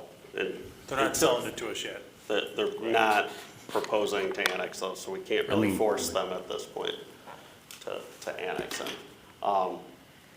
quite honestly, there's very little tax revenue on them anyways. They're farmed properties with an agricultural rate, so quite honestly, there's not that much property tax. If you annexed them as they are today, the main reason why you'd want to do that would probably be code enforcement, not for property taxes. And again, my hope is pretty quickly with this all going in, these will be pretty attractive to developers, that we can maybe get some of the structures that are ready to fall down, taken down, and we can get those subdivided and developed. Because with this going in, these will start to look pretty attractive to, Right. to I'm commercial looking developers. at the storm retention pond, so I'm thinking that, they're gonna gain some services from the city by the retention, the water retention, drainage. But it's just some questions that's on my mind that I ask. I think it'll be a very nice development if we can get it done. Get the cooperation from Dayton Freight to develop that, but I just hope that things turn out the way we are projecting to see. And that is, I guess one thing to go along with this will include an annexation agreement. I had sent a separate memo out to the council, but it is they're all interconnected, right? So even though that's not part of the PUD or the zoning process, that does give the council control, and it really sets expectations on both sides, right? So the city and the city council get a set, here's what we want to see happen with this annexation and this development. It also gives the developers some assurances, like they brought up today. They're worried about timeframes as well as most developers are, because time is money, and in this right now is a good market that can turn at any time, right? So it can give them some assurances that they would get grading permits at a certain time, or foundation permits at a certain time. So a lot of what you're seeing here, we can tie this developer to, so it's not just a handshake agreement. It'll be a formalized annexation agreement that's fully enforceable on both sides as we draw it up. But again, it gives them some assurances too for support for the signal, support for certain development approvals and things like that. And lastly, why is it just the right in and right out? Because if a truck is approaching from the south, it would have to go to Division to. That is full access as proposed. So right in, right out will only be at the northern edge of the property onto Division Street. At Weber, the development requires that there's full access right and left, in and out. Okay. So according to your diagram, it shows you that the retention areas and the roadway out to Weber are included in your thing. It's right on there. You got it all boxed in yellow. Yeah. So it says it right there. The Yes. retention is a part of that plan. Yes. Yeah. Yes, that is correct. It's everything but there are two approximately 15-acre pieces, one of which has the current seller's residence in it, and the other is to the south of there, both approximately 15 acres.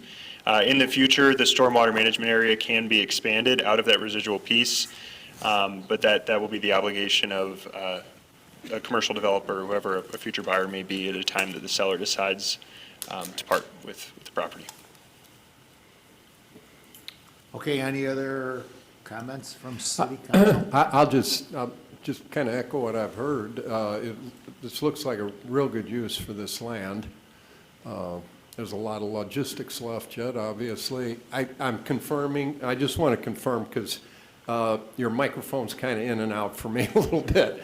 I'm gonna call this phase one, what I'm looking at up here right now. Phase one, that you want to, ideally get after as quick as you can here is going to include access to Weber. Okay. Correct. I'm just confirming that. Now, a smaller little piece, just from aesthetics here in Crest Hill, we have 3 vacant buildings on Weber. Are they being impacted by any of this here initially or not, Dan? They are not, and none of those are in the annexation. I have had new discussions with the county, though, about code enforcement actions, but those are not part of this annexation at this time. Okay. That would have been too good. But no, other than that, this looks like a wonderful plan for this space.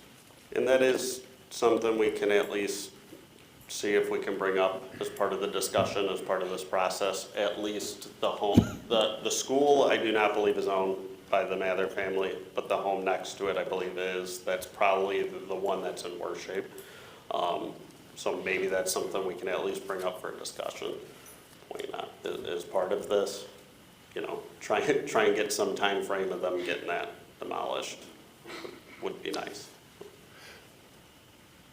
I would think they'd want to get rid of that property.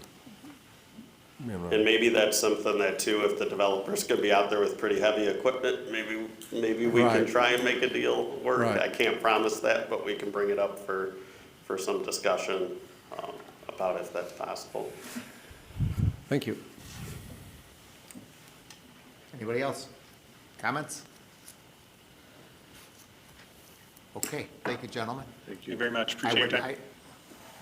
I see some new faces here.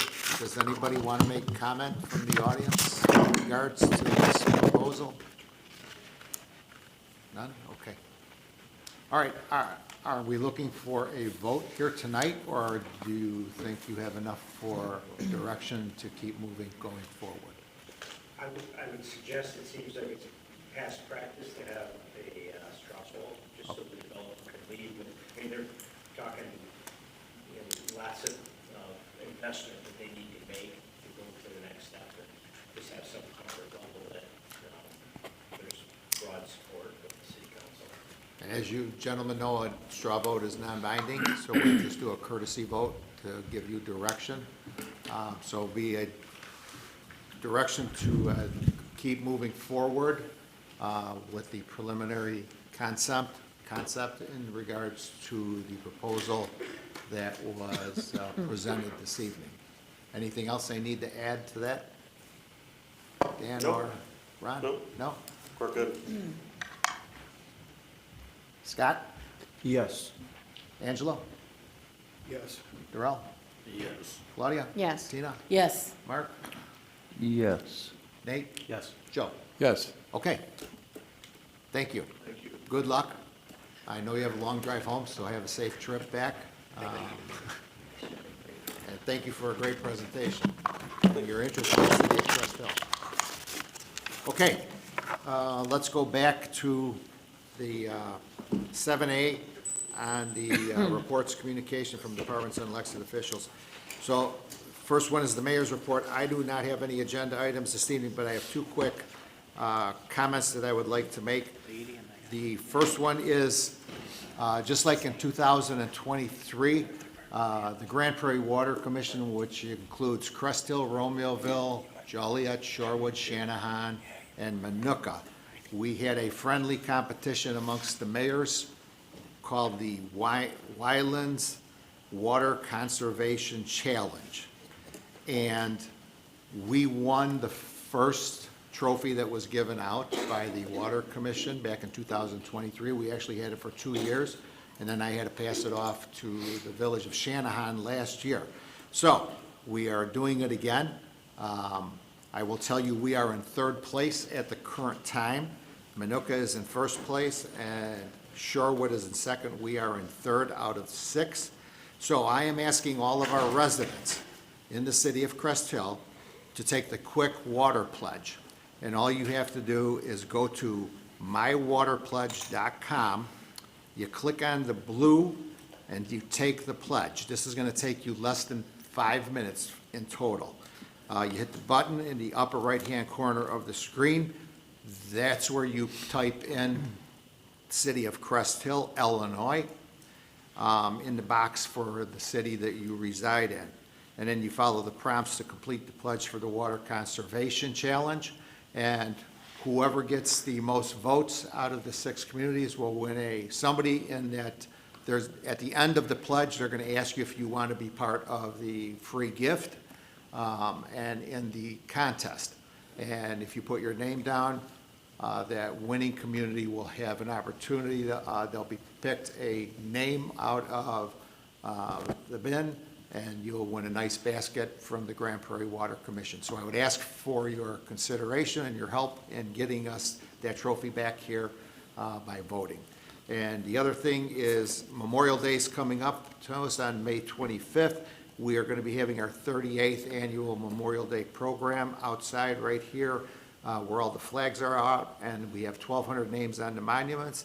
We'll have the Frankfurt Brass Band here for music. Our guest speaker is going to be Calvin Lee. He is a 20-year Army veteran that is now in charge of the ROTC program at Joliet Central High School. He's a great speaker. The program will last approximately 1 hour. We'll honor all of the veterans that have passed away. We'll honor our 2 slain police officers who were killed in the line of duty. It is a very solemn memorial that we will have here. There will be refreshments served after in the community room in this building. So rain or shine, if it's a gorgeous day, we're going to be outside. If it rains, we're going to be in this chambers right here with the program. So I would ask for everybody's being here on that day so we can honor the veterans and our police officers who gave us the freedoms that we enjoy today. That's it for the mayor. If there's any questions, I'll try to answer it. Moving on to our city clerk's report, Christine Verche Hall. Chris? Thank you. Good evening, everyone. The only thing I have to report is the citywide garage sale that will be Thursday through Sunday, May 14th through the 17th. There is a $5 permit fee, and it's available in the clerk's office Monday through Friday from 8 a.m. to 4:30 p.m. The deadline to get your name on the address list is May 12th. If you have any questions, please contact my office at 741-5100. And that's all I have to report. Okay, any questions of city clerk? Thanks, Chris. Moving on to our city treasurer, Jamie Malloy. Good evening, Jamie. Good evening. I have nothing for tonight, but I'm glad to answer any questions. Any questions of treasurer? Okay, thank you, Jamie. Our city attorney, Mike Stiff. Good evening, Mike. Good evening, Mayor, Council. I do not have any agenda items, but have the ability to answer any questions. Questions of the attorney? All right. City administrator, Blaine, you have an agenda item. I do have an agenda item. Tonight's before council is the approval of an ordinance approving the budget for our upcoming fiscal year, which starts on May 1st and ends April 30th of 2027. We can either get into the discussion, or if council, for at least it sounded like there was one question in regards to upcoming negotiations, we could start this in the packet. On page 149 is my memo that basically says that staff is recommending approving the ordinance for the budget. Then there's the ordinance that's on the next page and a half. Then there would be really the final budget would be the attachment. But to address the one specific question regarding the negotiations, we would need to go into close for that topic.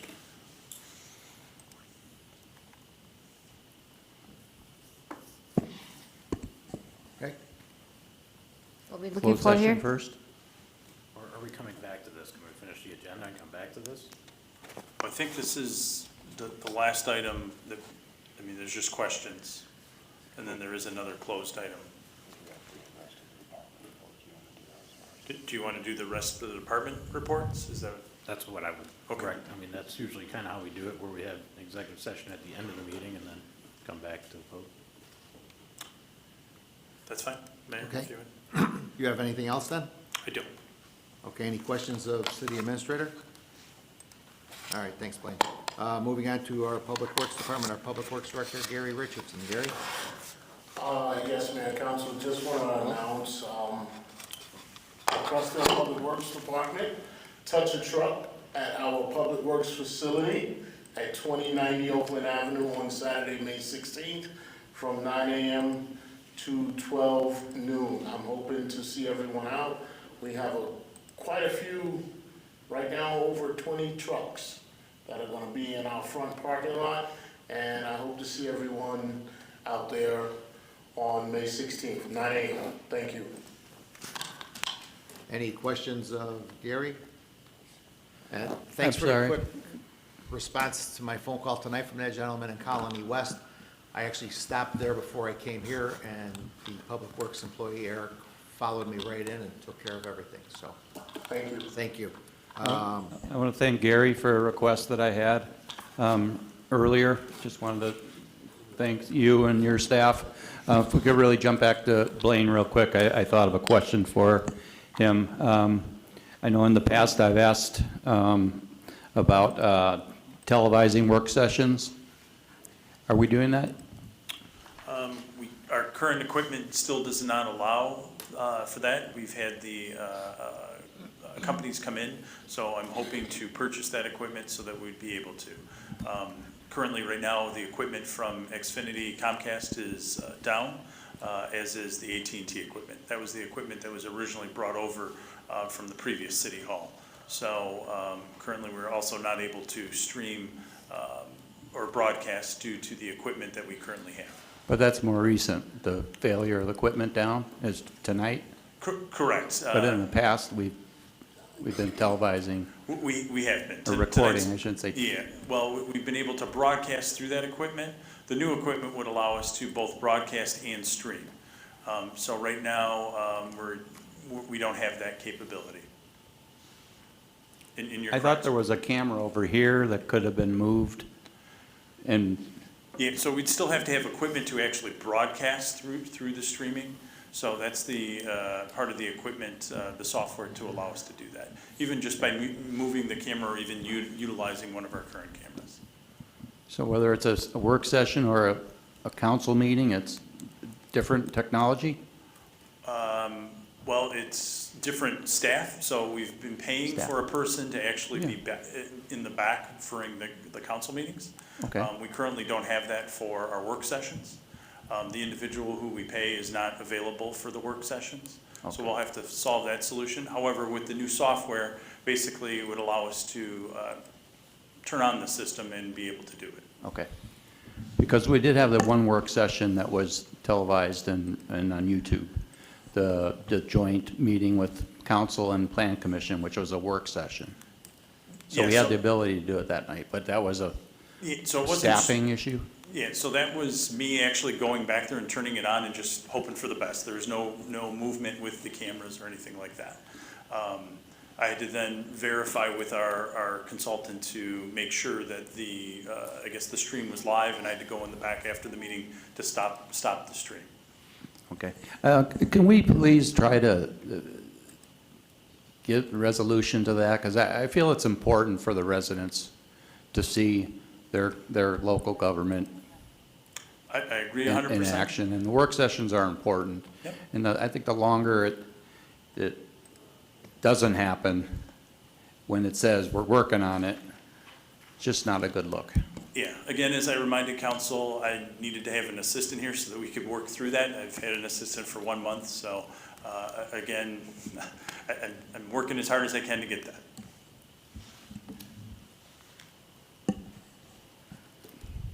Okay, moving on to our Director of Engineering, Ron Wiedemann. Ron? I don't have any reports, but we have opened up 2 more projects last week. We opened up the receiving stations for the Grand Prairie on Friday. All very favorable bids, well under budget. So the next council meetings in May, I'll present the actual numbers and the low bidders at that time. But so far, everything's coming in really good for us. That's good news.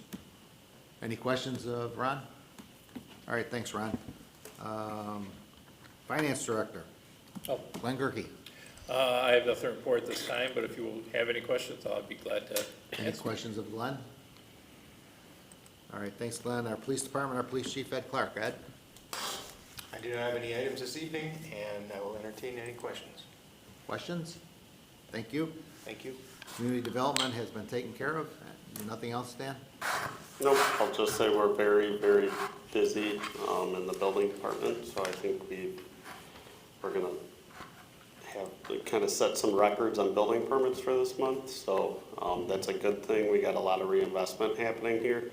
And also, I'll note Seasons at Crest Hill, the apartments are looking to get their permits in before the end of this month. So they've been working with our building department to get their permits in. that'll be a big project that's gonna break ground pretty quickly. And then I'll also just note, from a code enforcement perspective, we've started sending out notices for dumpster enclosures. That's been a fairly big problem. I've heard from the council of just, how that looks from, especially on our main commercial corridors. So, that'll take us a little bit of time to get through everyone, but we're actually, full steam ahead on that, sending out. Both of the inspectors have started in different areas and are just working through our main commercial corridors. So if you guys get any questions on that, or if anyone in the public has questions, feel free to have them reach out to us. We're willing to be flexible with timing. We're willing to be flexible and help people with permits. We just want to see a plan to get those into place and into compliance. So we're pretty busy over in community development, but let me know if you guys ever have any questions. Well, I want to thank you, Dan and Don, for all your help with the residents that had those issues. And, Don came out and then we talked to you and we got some great resolve for the people. And they were very appreciative. She called me back. They were very appreciative. So thank you both very kindly for all your help. Yeah, no problem. With any of these, I know it could be expensive or timely, especially for associations, churches, especially anything that's a nonprofit.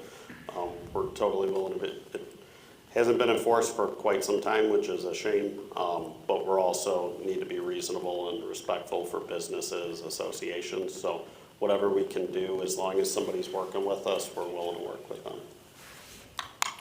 As far as code enforcement, Dan, obviously the end goal is for compliance, and I just noticed that the code enforcement, docket is just pages and pages long. Is there a lot of compliance that we're seeing, or we have to take some of these to different levels? At some point I was going to present the overall code enforcement picture, because I think and I've alluded to it before, even in meetings, like I'm handling it, I think, very differently than previous directors have. We're being pretty proactive. And yes, our adjudication docket, I think we had over 500 last month. Before I got here, it was like 35. So we've shifted that. Some of those we've started with the worst, the largest properties, the most dangerous public safety issues, and we're attacking those ones pretty hard, because if you're illegally in a building, I think we have a responsibility to do that, or illegally using a property. So some of those are multiple tickets on one property, because there's a lot of violations, and we're just starting with the worst of the worst. But I will say we get a lot of compliance too, so that doesn't show up on the docket report. And I think the first few minutes of those meetings, it only takes a couple minutes, but a bunch of them just get dismissed because they're in compliance. And there's a number of things where when we actually send out a warning letter, people actually listen, contact us. And again, if somebody's working with us, we never even I prefer never to write a citation. So we get a lot of compliance as well through that. So even though the number looks like citations, we're even getting, that number is double or triple that to get compliance.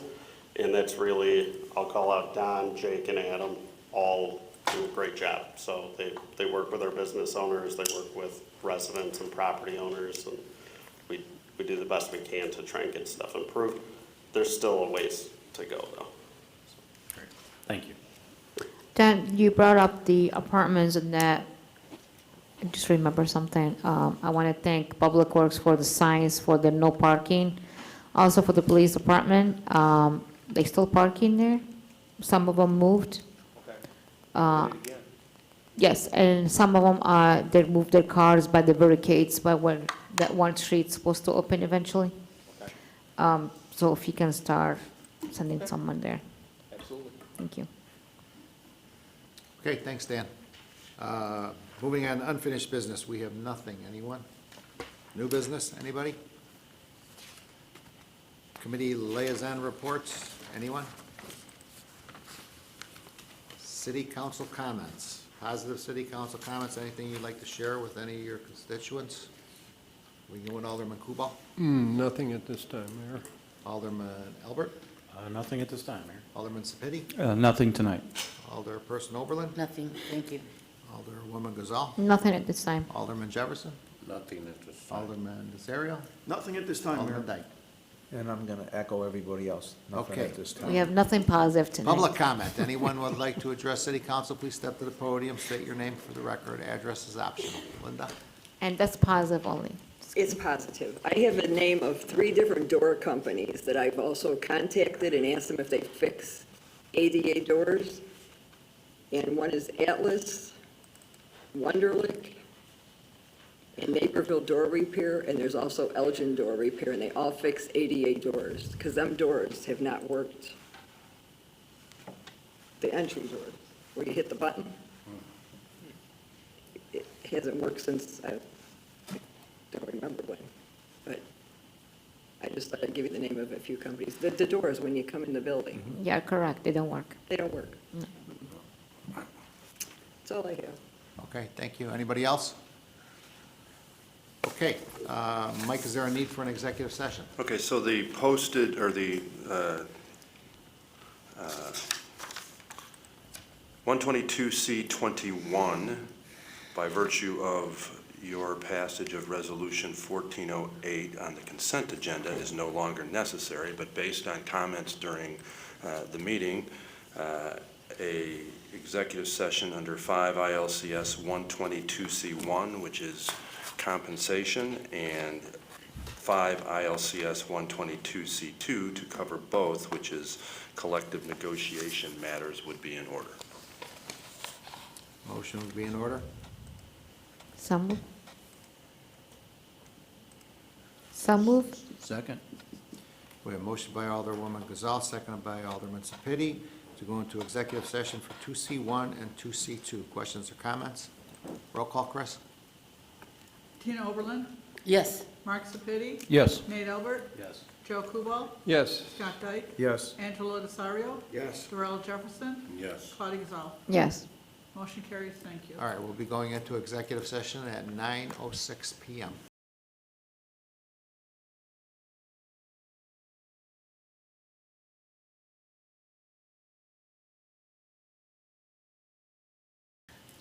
Now you looking for a motion? I think we got to wait for the Oh. clerk to. I told her to go, so. All right, ask for a motion to go back into regular session. So moved. Second. Motion by Alderperson Oberlin, seconded by Alderman Albert, to go back into regular session. Roll call, please, Chris. Claudia Gazal, Yes. Tina Oberlin. Yes. Mark Sepiti. Yes. Nate Albert. Yes. Joe Kubal. Yes. Scott Dyke. Yes. Angelo Desario. Yes. Darrell Jefferson. Yes. Motion carries, thank you. All right, we're back in regular session at 9:19 PM. We have one item that we need to take care of, and that is under the city administrator for the budget for the year 2026, 2027. Blaine? Yep, as you just laid out, we need the approval of ordinance approving the budget for the city of Crest Hill for the fiscal year commencing on May 1st, 2026, and ending on April 30th, 2027. So moved as presented. Second. Motion by Alderperson Oberlin, seconded by Alderman Albert, for an ordinance approving the budget of the city of Crest Hill for the fiscal year commencing May 1st, 2026, and ending April 30th, 2027. Questions or comments in regards to the I have a comment. You go first. No, you go first. I had a conversation over the weekend with a person from the Attorney General's office, and they're kind of puzzled, and they would like more information as to the treasurer not being part of the budget. So, if there's any way I could get some information as to the exclusion of our treasurer from the budget, I'd like to be able to forward that information.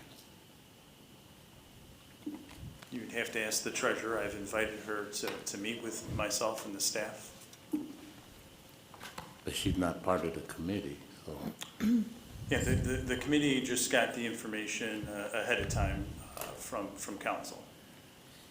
Do you have an email that back up that says you invite her for a budget, specifically says budget in the email? Yes, I have an email asking her to talk about her budget. My About budget, her but budget. not the entire budget. Yeah. Yeah, there's a difference. Yeah, but this, I was talking about the entire budget, not just her budget.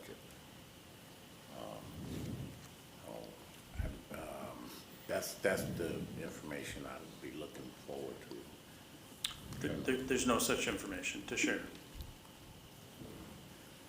Then I guess my question would be is, how can we leave the treasurer out of the budget discussion?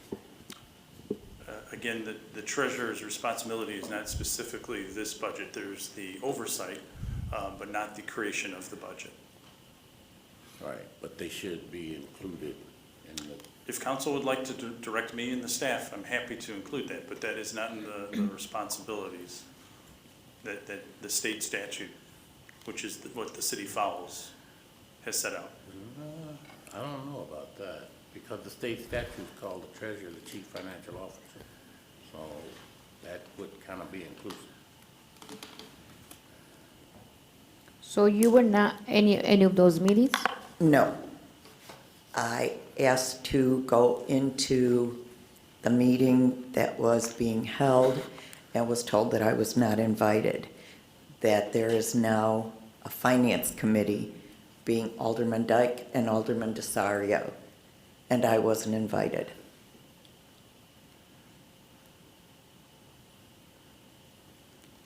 So again, the finance committee oversees the setting policy, it does not set the budget. Council sets the budget, so this is the group that sets the budget. Okay, I understand that part, but I'm, at some point on any financial business of the city, don't the treasurer need to be included? We have a finance director, but that department doesn't operate without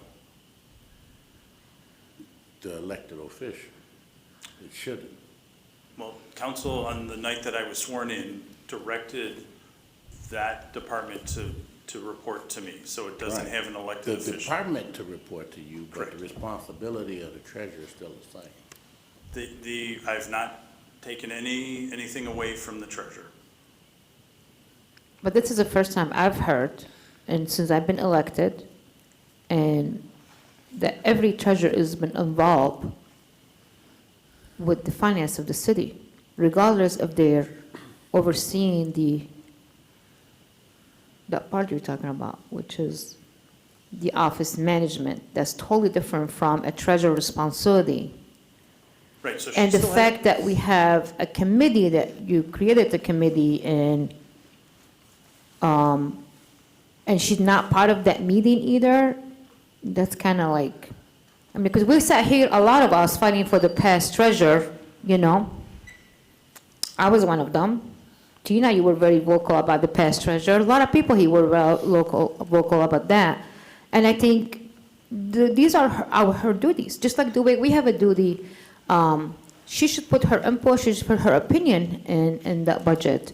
And the fact that I just find out right now that she's not part of even the committee. So when you guys were all met together, she was not with them? Correct. Council voted on several committees that evening, and the treasurer was not included. The whole group voted on who was going to be on the finance committee. The treasurer was not named as a person. But she doesn't need to be on a finance committee. She's its treasurer, elected by the people of the city. Treasurer. It doesn't matter, well, I'm going to say this again, and I keep repeating myself in every meeting, and I sound like a broken record, but I'm going to keep repeating myself, regardless of what hard feelings we have with her, you know? Regardless of what hard feelings we have, we always have to put our hard feelings and differences on the side, and we have to let every person here. I've had a lot of hard feelings with the mayor, but you know what? He's the mayor, and I have fought when he needed to be the mayor. Just like when I mentioned about he's the mayor, he needs to face the city, you put him on the front of that newsletter, regardless of what differences we have. The same thing I will do for you, for the attorney, for every person in here. You know, what is right, and what's wrong is wrong. Maybe we should call that Claudia Gazelle saying, What's right is right and what's wrong is wrong. Regardless of our differences, we need to respect people and understand their duties and what they were elected for. I do. My understanding is the treasurer's responsibility is to verify, not create the budget, verify any of the issues. So to me, that's not creation of the budget. If council Well, wants to she's not to created provide the additional- budget, and I'm going to interrupt you with all the respect. She still should have her opinion, her input, and oversees the budget, just like everyone else. That's to me, that's what's called transparency, and that's what the people of Crest, I think, they would like to see as well. That is my, and I'm going to leave it as that. And again, I'm happy to follow council's direction. I have a question, just to add or follow up to everything that's already been said. She's the elected treasurer, chief financial officer of the city. That is incorrect. She's not responsible for, She's not responsible. does her signature go on many, many things that the city pays for? Yes, council has a typical process. The mayor's signature is the only signature that needs to go on the documents. She has no, and I guess the city attorney, question for you. What involvement should the city treasurer have in setting a budget for the city they're elected as a treasurer for? And by leaving them out, are we obviating anything that she has statutorily under her name, under the office as an elected treasurer? Can she be left out of that? Municipal treasurer shall receive all money belonging to the municipality and shall keep treasurer's books and accounts in the manner prescribed by ordinance. These books and accounts shall always be subject to the inspection of any member of the corporate authorities. The municipality may, however, by ordinance designate a person or institution which as bond trustee shall receive from the county collector amounts payable to the municipality as taxes levied pursuant to a bond issuance. The treasurer shall keep a separate account of each fund or appropriation and the debits and credits belonging to each fund or appropriation. The treasurer shall give every person paying money into the treasury a receipt specifying the date of payment and upon what account paid. The treasurer shall file copies of these receipts with the clerk with the treasurer's monthly reports. If the treasurer has possession of money properly appropriated to the payment of any warrant lawfully drawn upon the treasurer shall pay the money specified in the warrant to the person designated by the warrant. At the end of every month or oftener, if required by the corporate authorities, the municipal treasurer shall render an account under oath to the corporate authorities or to an officer designated by ordinance showing the state of the treasury at the date of the account and the balance of money in the treasury.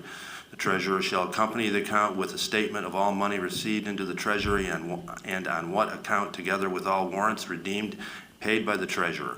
On the day of the treasurer renders the account, these warrants with all vouchers held by the treasurer shall be delivered to the municipal clerk and filed together with the account in the clerk's office. All paid warrants shall be marked paid. The treasurer shall keep a register of all warrants which shall describe each warrant, showing its date, amount, and number, the fund from which paid, the name of the person to whom paid, and when paid. It goes on to talk about deposits of funds, but basically those are the statutory duties of the treasurer. And has that office done any of that? With respect to this budget, I don't know that any of those things that I just read were part of what this budget Every is. raise in there apply. You just said it, you just read it. Every raise in there apply. So has that office done any of that? I guess I'm confused with your question. Every raise applies? Yeah, I mean, it says let me pull it up because I'll. Here, they also, hey, I can continue on. What you're reading, also the treasurer traditionally responsible for managing cash, maintaining accounts, and ensuring the legality of payment. In some smaller municipalities, the treasurer may also manage the budget. That is not from the statute. That is some AI generated statement as to what a typical treasurer does. I was reading from the Illinois Municipal Code statute. Okay, let me pull that up.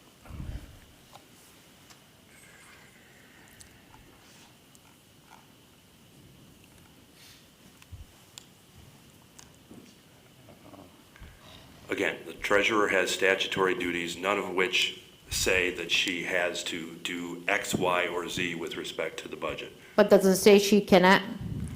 I didn't say that. I Well, no, said just answer my question. Does it say she cannot?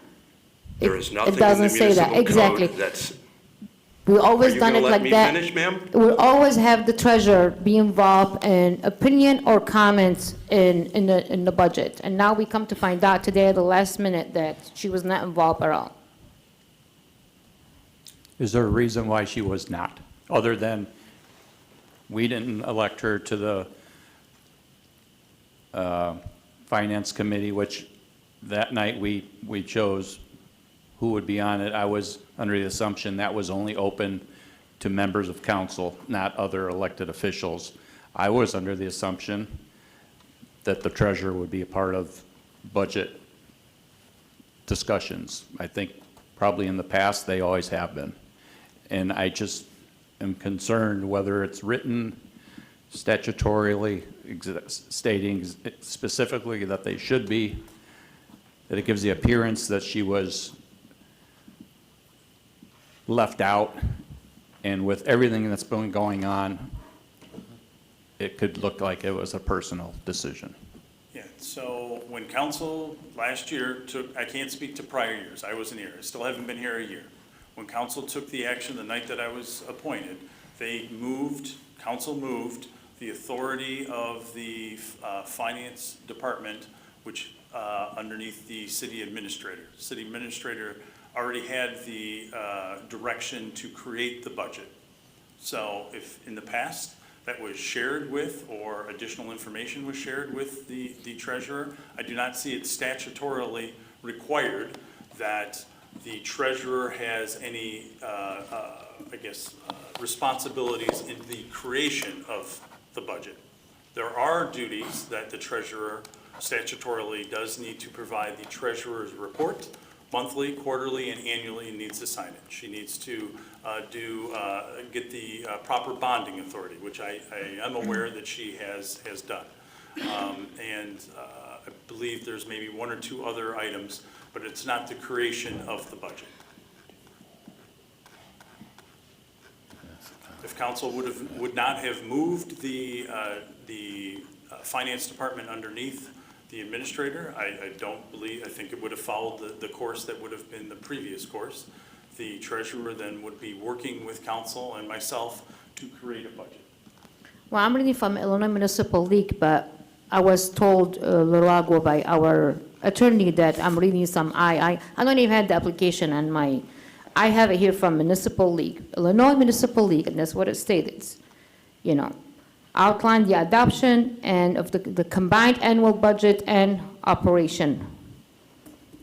So that's from Illinois Municipal League. I don't know why we go to IML if they're not correct. Why we're going there, why we follow them. Maybe we pick and choose.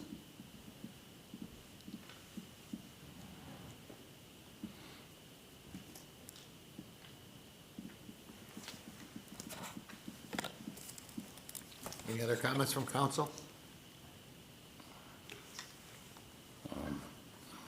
In February of 2023, you also passed Chapter 2.25, which I believe this was when Lisa Banovets was here as the finance director, and the finance director is your statutorily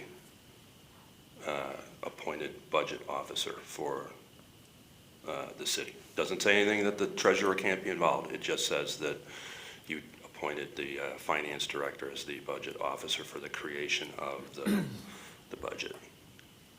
That's when you went to the budget system as opposed to an appropriation system. Right, but our treasurer don't even get any involvement in managing the debt or the spending of the city. And that's a key component to a treasurer's duties. I wouldn't disagree with you if council did not change the duties. Well, council didn't change the duties of the treasurer. I'm sorry, maybe I They misspoke. changed Responsibilities. who report, who report where. And to To be honest with you, I think it was done out of personal reasons. And I think a lot that's being done now, you know, is personal. I don't think there's a professional bone in any of this. You know, I don't get into personal agendas because it has no use at this table. But, you know, I've seen it. I've witnessed it several times. And when you're dealing with public ordinances and resolutions and you're managing the money, tax dollars for the citizens, no personal agendas should be involved. I mean, it shouldn't. But, you know, we're using the words, the council did this, council did that, but the council never took away any duties or responsibilities of that office.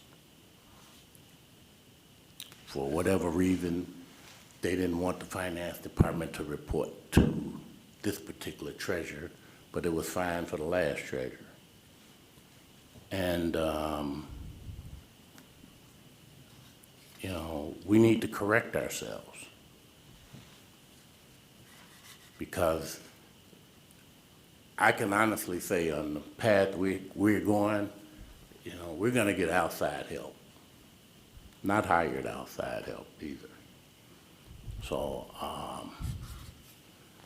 I think we need to adhere to whatever the duties and responsibilities of that office is and quit playing with the words of what the council did, because the council didn't strip no office of any duties and responsibilities. And you might not like everybody you work with, but you need to respect them. And that's, you know, I think that's the avenue we need to go in. I'm not here to protect the individual about anything. I'm here to protect the integrity of the offices, the positions, the elected positions. And if it happened with one person, who says it's not going to happen with two? And then so on. So I'm a no vote.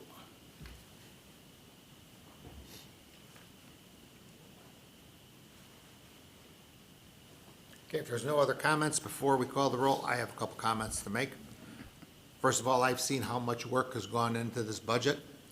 I certainly want to extend my gratitude and thanks to Blaine Wing, to Ashley Monroe, to Glenn Gerke, to all the department heads, Ed, Gary,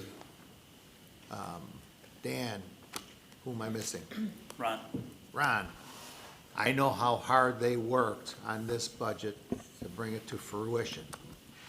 It was said earlier, we should be proud of what we did with the $150,000 annual payment that we made into the police pension fund, and now we're at 74%. We should also be very proud of what you have before you this evening.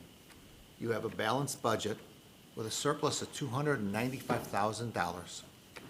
And if I was a betting man, I'd bet that that $295,000 is going to increase by the time this year is over, because it usually does. So we should be proud of those facts that we have before us. We should also be proud of the fact that we have a healthy reserves, that we are able to do all of these capital projects that we need to do right now for Lake Michigan, all the capital projects that we are doing throughout the city with road work and everything else. That's what we should be proud of at this table. Everybody has a right to vote what their conscience tells you, but when you look at the overall budget and what has been presented this evening and the direction that we are going, everybody should be proud of what you have sitting on your desk here, that we are going to work with for the next year. And will it change going forward? Absolutely. Every budget changes. It is a working, living document that will change quite often over the years. So with that, I am going to ask for a roll call for approval, as the motion stated, approval of the 2026-2027 budget for the city But, of Mr. Crest. Mayor, you're not. Roll call, please, Chris. It's not that simple. Roll call, please, Chris. It's not that simple. I have a point of order. There ain't no roll call can overtake a point of order. Here's the book to prove it. You had I'm your, proud everybody had their turn to of- speak. I waited till. I have a point of order, Mr. Mayor. Go ahead. So, I'm proud of the work that's been put into it, but the politics of it stinks. It stinks. It smells like elephant dung. And that's the part that nobody should be proud of. That's the part you keep trying to sweep under the rug, and you know, kudos to the things that we're gonna accomplish. But I don't care how much gravel you lay on the street, or how much water you try to bring from Lake Michigan. If you do it and it stinks, you're just as bad as a criminal sticking up a store. Thank you for your comments. Roll call, I please, also Chris. would like to comment that thank you for the hard work and dedication. As I said in my email, I will repeat that publicly as well. I know it took a lot of time and effort from everyone answering emails and trying to put this budget together. Also, I would like to make a comment to you, Mayor. Yes, we do have a healthy reserve and we have a surplus, but that's my comment every year for the budget. We still have fractured streets that I'm hope that we'll start putting more money into that. That's my comment every year, and I will repeat it again. I'm really happy that the police department funding, it's increasing, and hopefully we can go up to 100%, because that's one of my goals. As I told the city administrator the other day, I set goals for myself, and my next goal, hopefully it's been for the last almost 2 decades, to fix all these broken streets. So you can have all the money that you want in your reserve and in your surplus, but when you have backup sewer and broken streets, fractured street, I will question myself that. And in regard my comments earlier, I will stay again. Regardless of differences, if the treasurer asked to be part of one discussion meeting that was done for the finance committee, at least what we can do is grant her to sit and watch and listen to it. That's my opinion. And I really hope we'll start taking all these personal issues outside City of Crest, because we're never gonna move forward, never. Some of you are just gonna be quiet, and you're always gonna be quiet because this is who you are. But nobody can stop me if I'm speaking. I have been speaking here for years, and I will always stand up for what's right, always, because that's what God put me here for a reason. Because I pray about every election, and I will never stop speaking the truth and defend what needs to be defended, including you, Mayor. I will defend you. Roll call, please, Chris. Mark Sepiti. Well, I want to make a comment that I want to thank department heads for all their work that they put into this process. I'm not particularly thrilled with the discussions and the process that has brought us to this point. I know a lot of things were added at the end. I know it was stated by Mr. Wing that it was done in transparent, for reasons of transparency was one reason, but it was added because it was questioned by council. If it wasn't brought up by council, it wouldn't have been added. Yes, we have a surplus. Yes, we have money in reserves, but I still hear from the residents that are not happy with the roads, with the water mains, the things that aren't getting taken care of. And it's just interesting that some people up here that have been vocal in the past about other issues, where they stand tall and they say justice for all. But as of recently, they've been very, very quiet. And I'm just going to say that the saying, the end does not justify the means. I don't think the end of this, where we got now, the means of which we got here does not justify it, so I'm voting no. Nate Albert, Yes. Joe Kubal, Yes. Scott Dyke, Just to go back, we had that, with those 5 items, we never got that in paper given to us. We never got where those, we were told where those items were gonna be put in the budget. You know, it was just put up there. Not all council was here for that. And it was never like how anyone felt about those items being added. There was no straw poll vote or anything like that. And I don't feel comfortable with the coffee going in under office supplies. In the past, it showed coffee for the departments and all that kind of stuff. Now it's lumped in one, and I just don't feel comfortable with it under the office supplies. It's just like throwing it in with paper and paper clips and pens and whatever else. And I think it could get lost in the shuffle, so no. If I can just note, on March 30th in council's packet on page 178, it was included in those 4 bullet points were included. Well, I didn't see it in March 30th. what I was handed here or in here. I didn't see it in here, It was those in the bullet packet. points. Because I looked through it and couldn't find it, Yeah. those bullet points. So, Happy to show you, it's on our website right now too. well, it's not my paperwork which was given to me, so maybe it was on the, what you had put up there, but when I looked in my tablet here, I didn't find it either. Yeah. So, and like I said, everything wasn't addressed as to where it was being put or how it was put in the budget, so my vote's no. Angelo DeSario, Yes. Darrell Jefferson, No.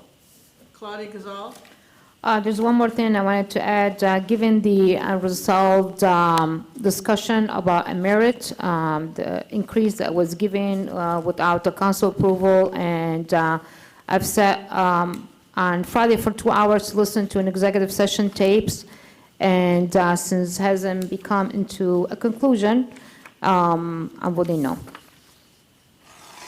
Tina Oberlin. Yes. Mayor, I need your vote, please. Mayor votes yes. Motion carries 5-4. Ordinance number? Oh, I'm sorry, ordinance 2058. Okay. Mike, is there any other action needed to be taken coming out of executive session? Sorry, no. Motion to adjourn, Mayor. Second. We have a motion for an adjournment by Alderman Dyke, seconded by Alderman Albert. Questions or comments of the motion? Roll call, please, Chris. Joe Kubal, Yes. Scott Dyke, Yes. Angelo DeSario, Yes. Darrell Jefferson, Yeah. Claudia Gazal, Yes. Tina Oberlin. Yes. Mark Sepiti. Yes. Nate Albert. Yes. Motion carries, thank you. Mayor? All right, meeting is adjourned at 9:49 PM. Thank you and good evening.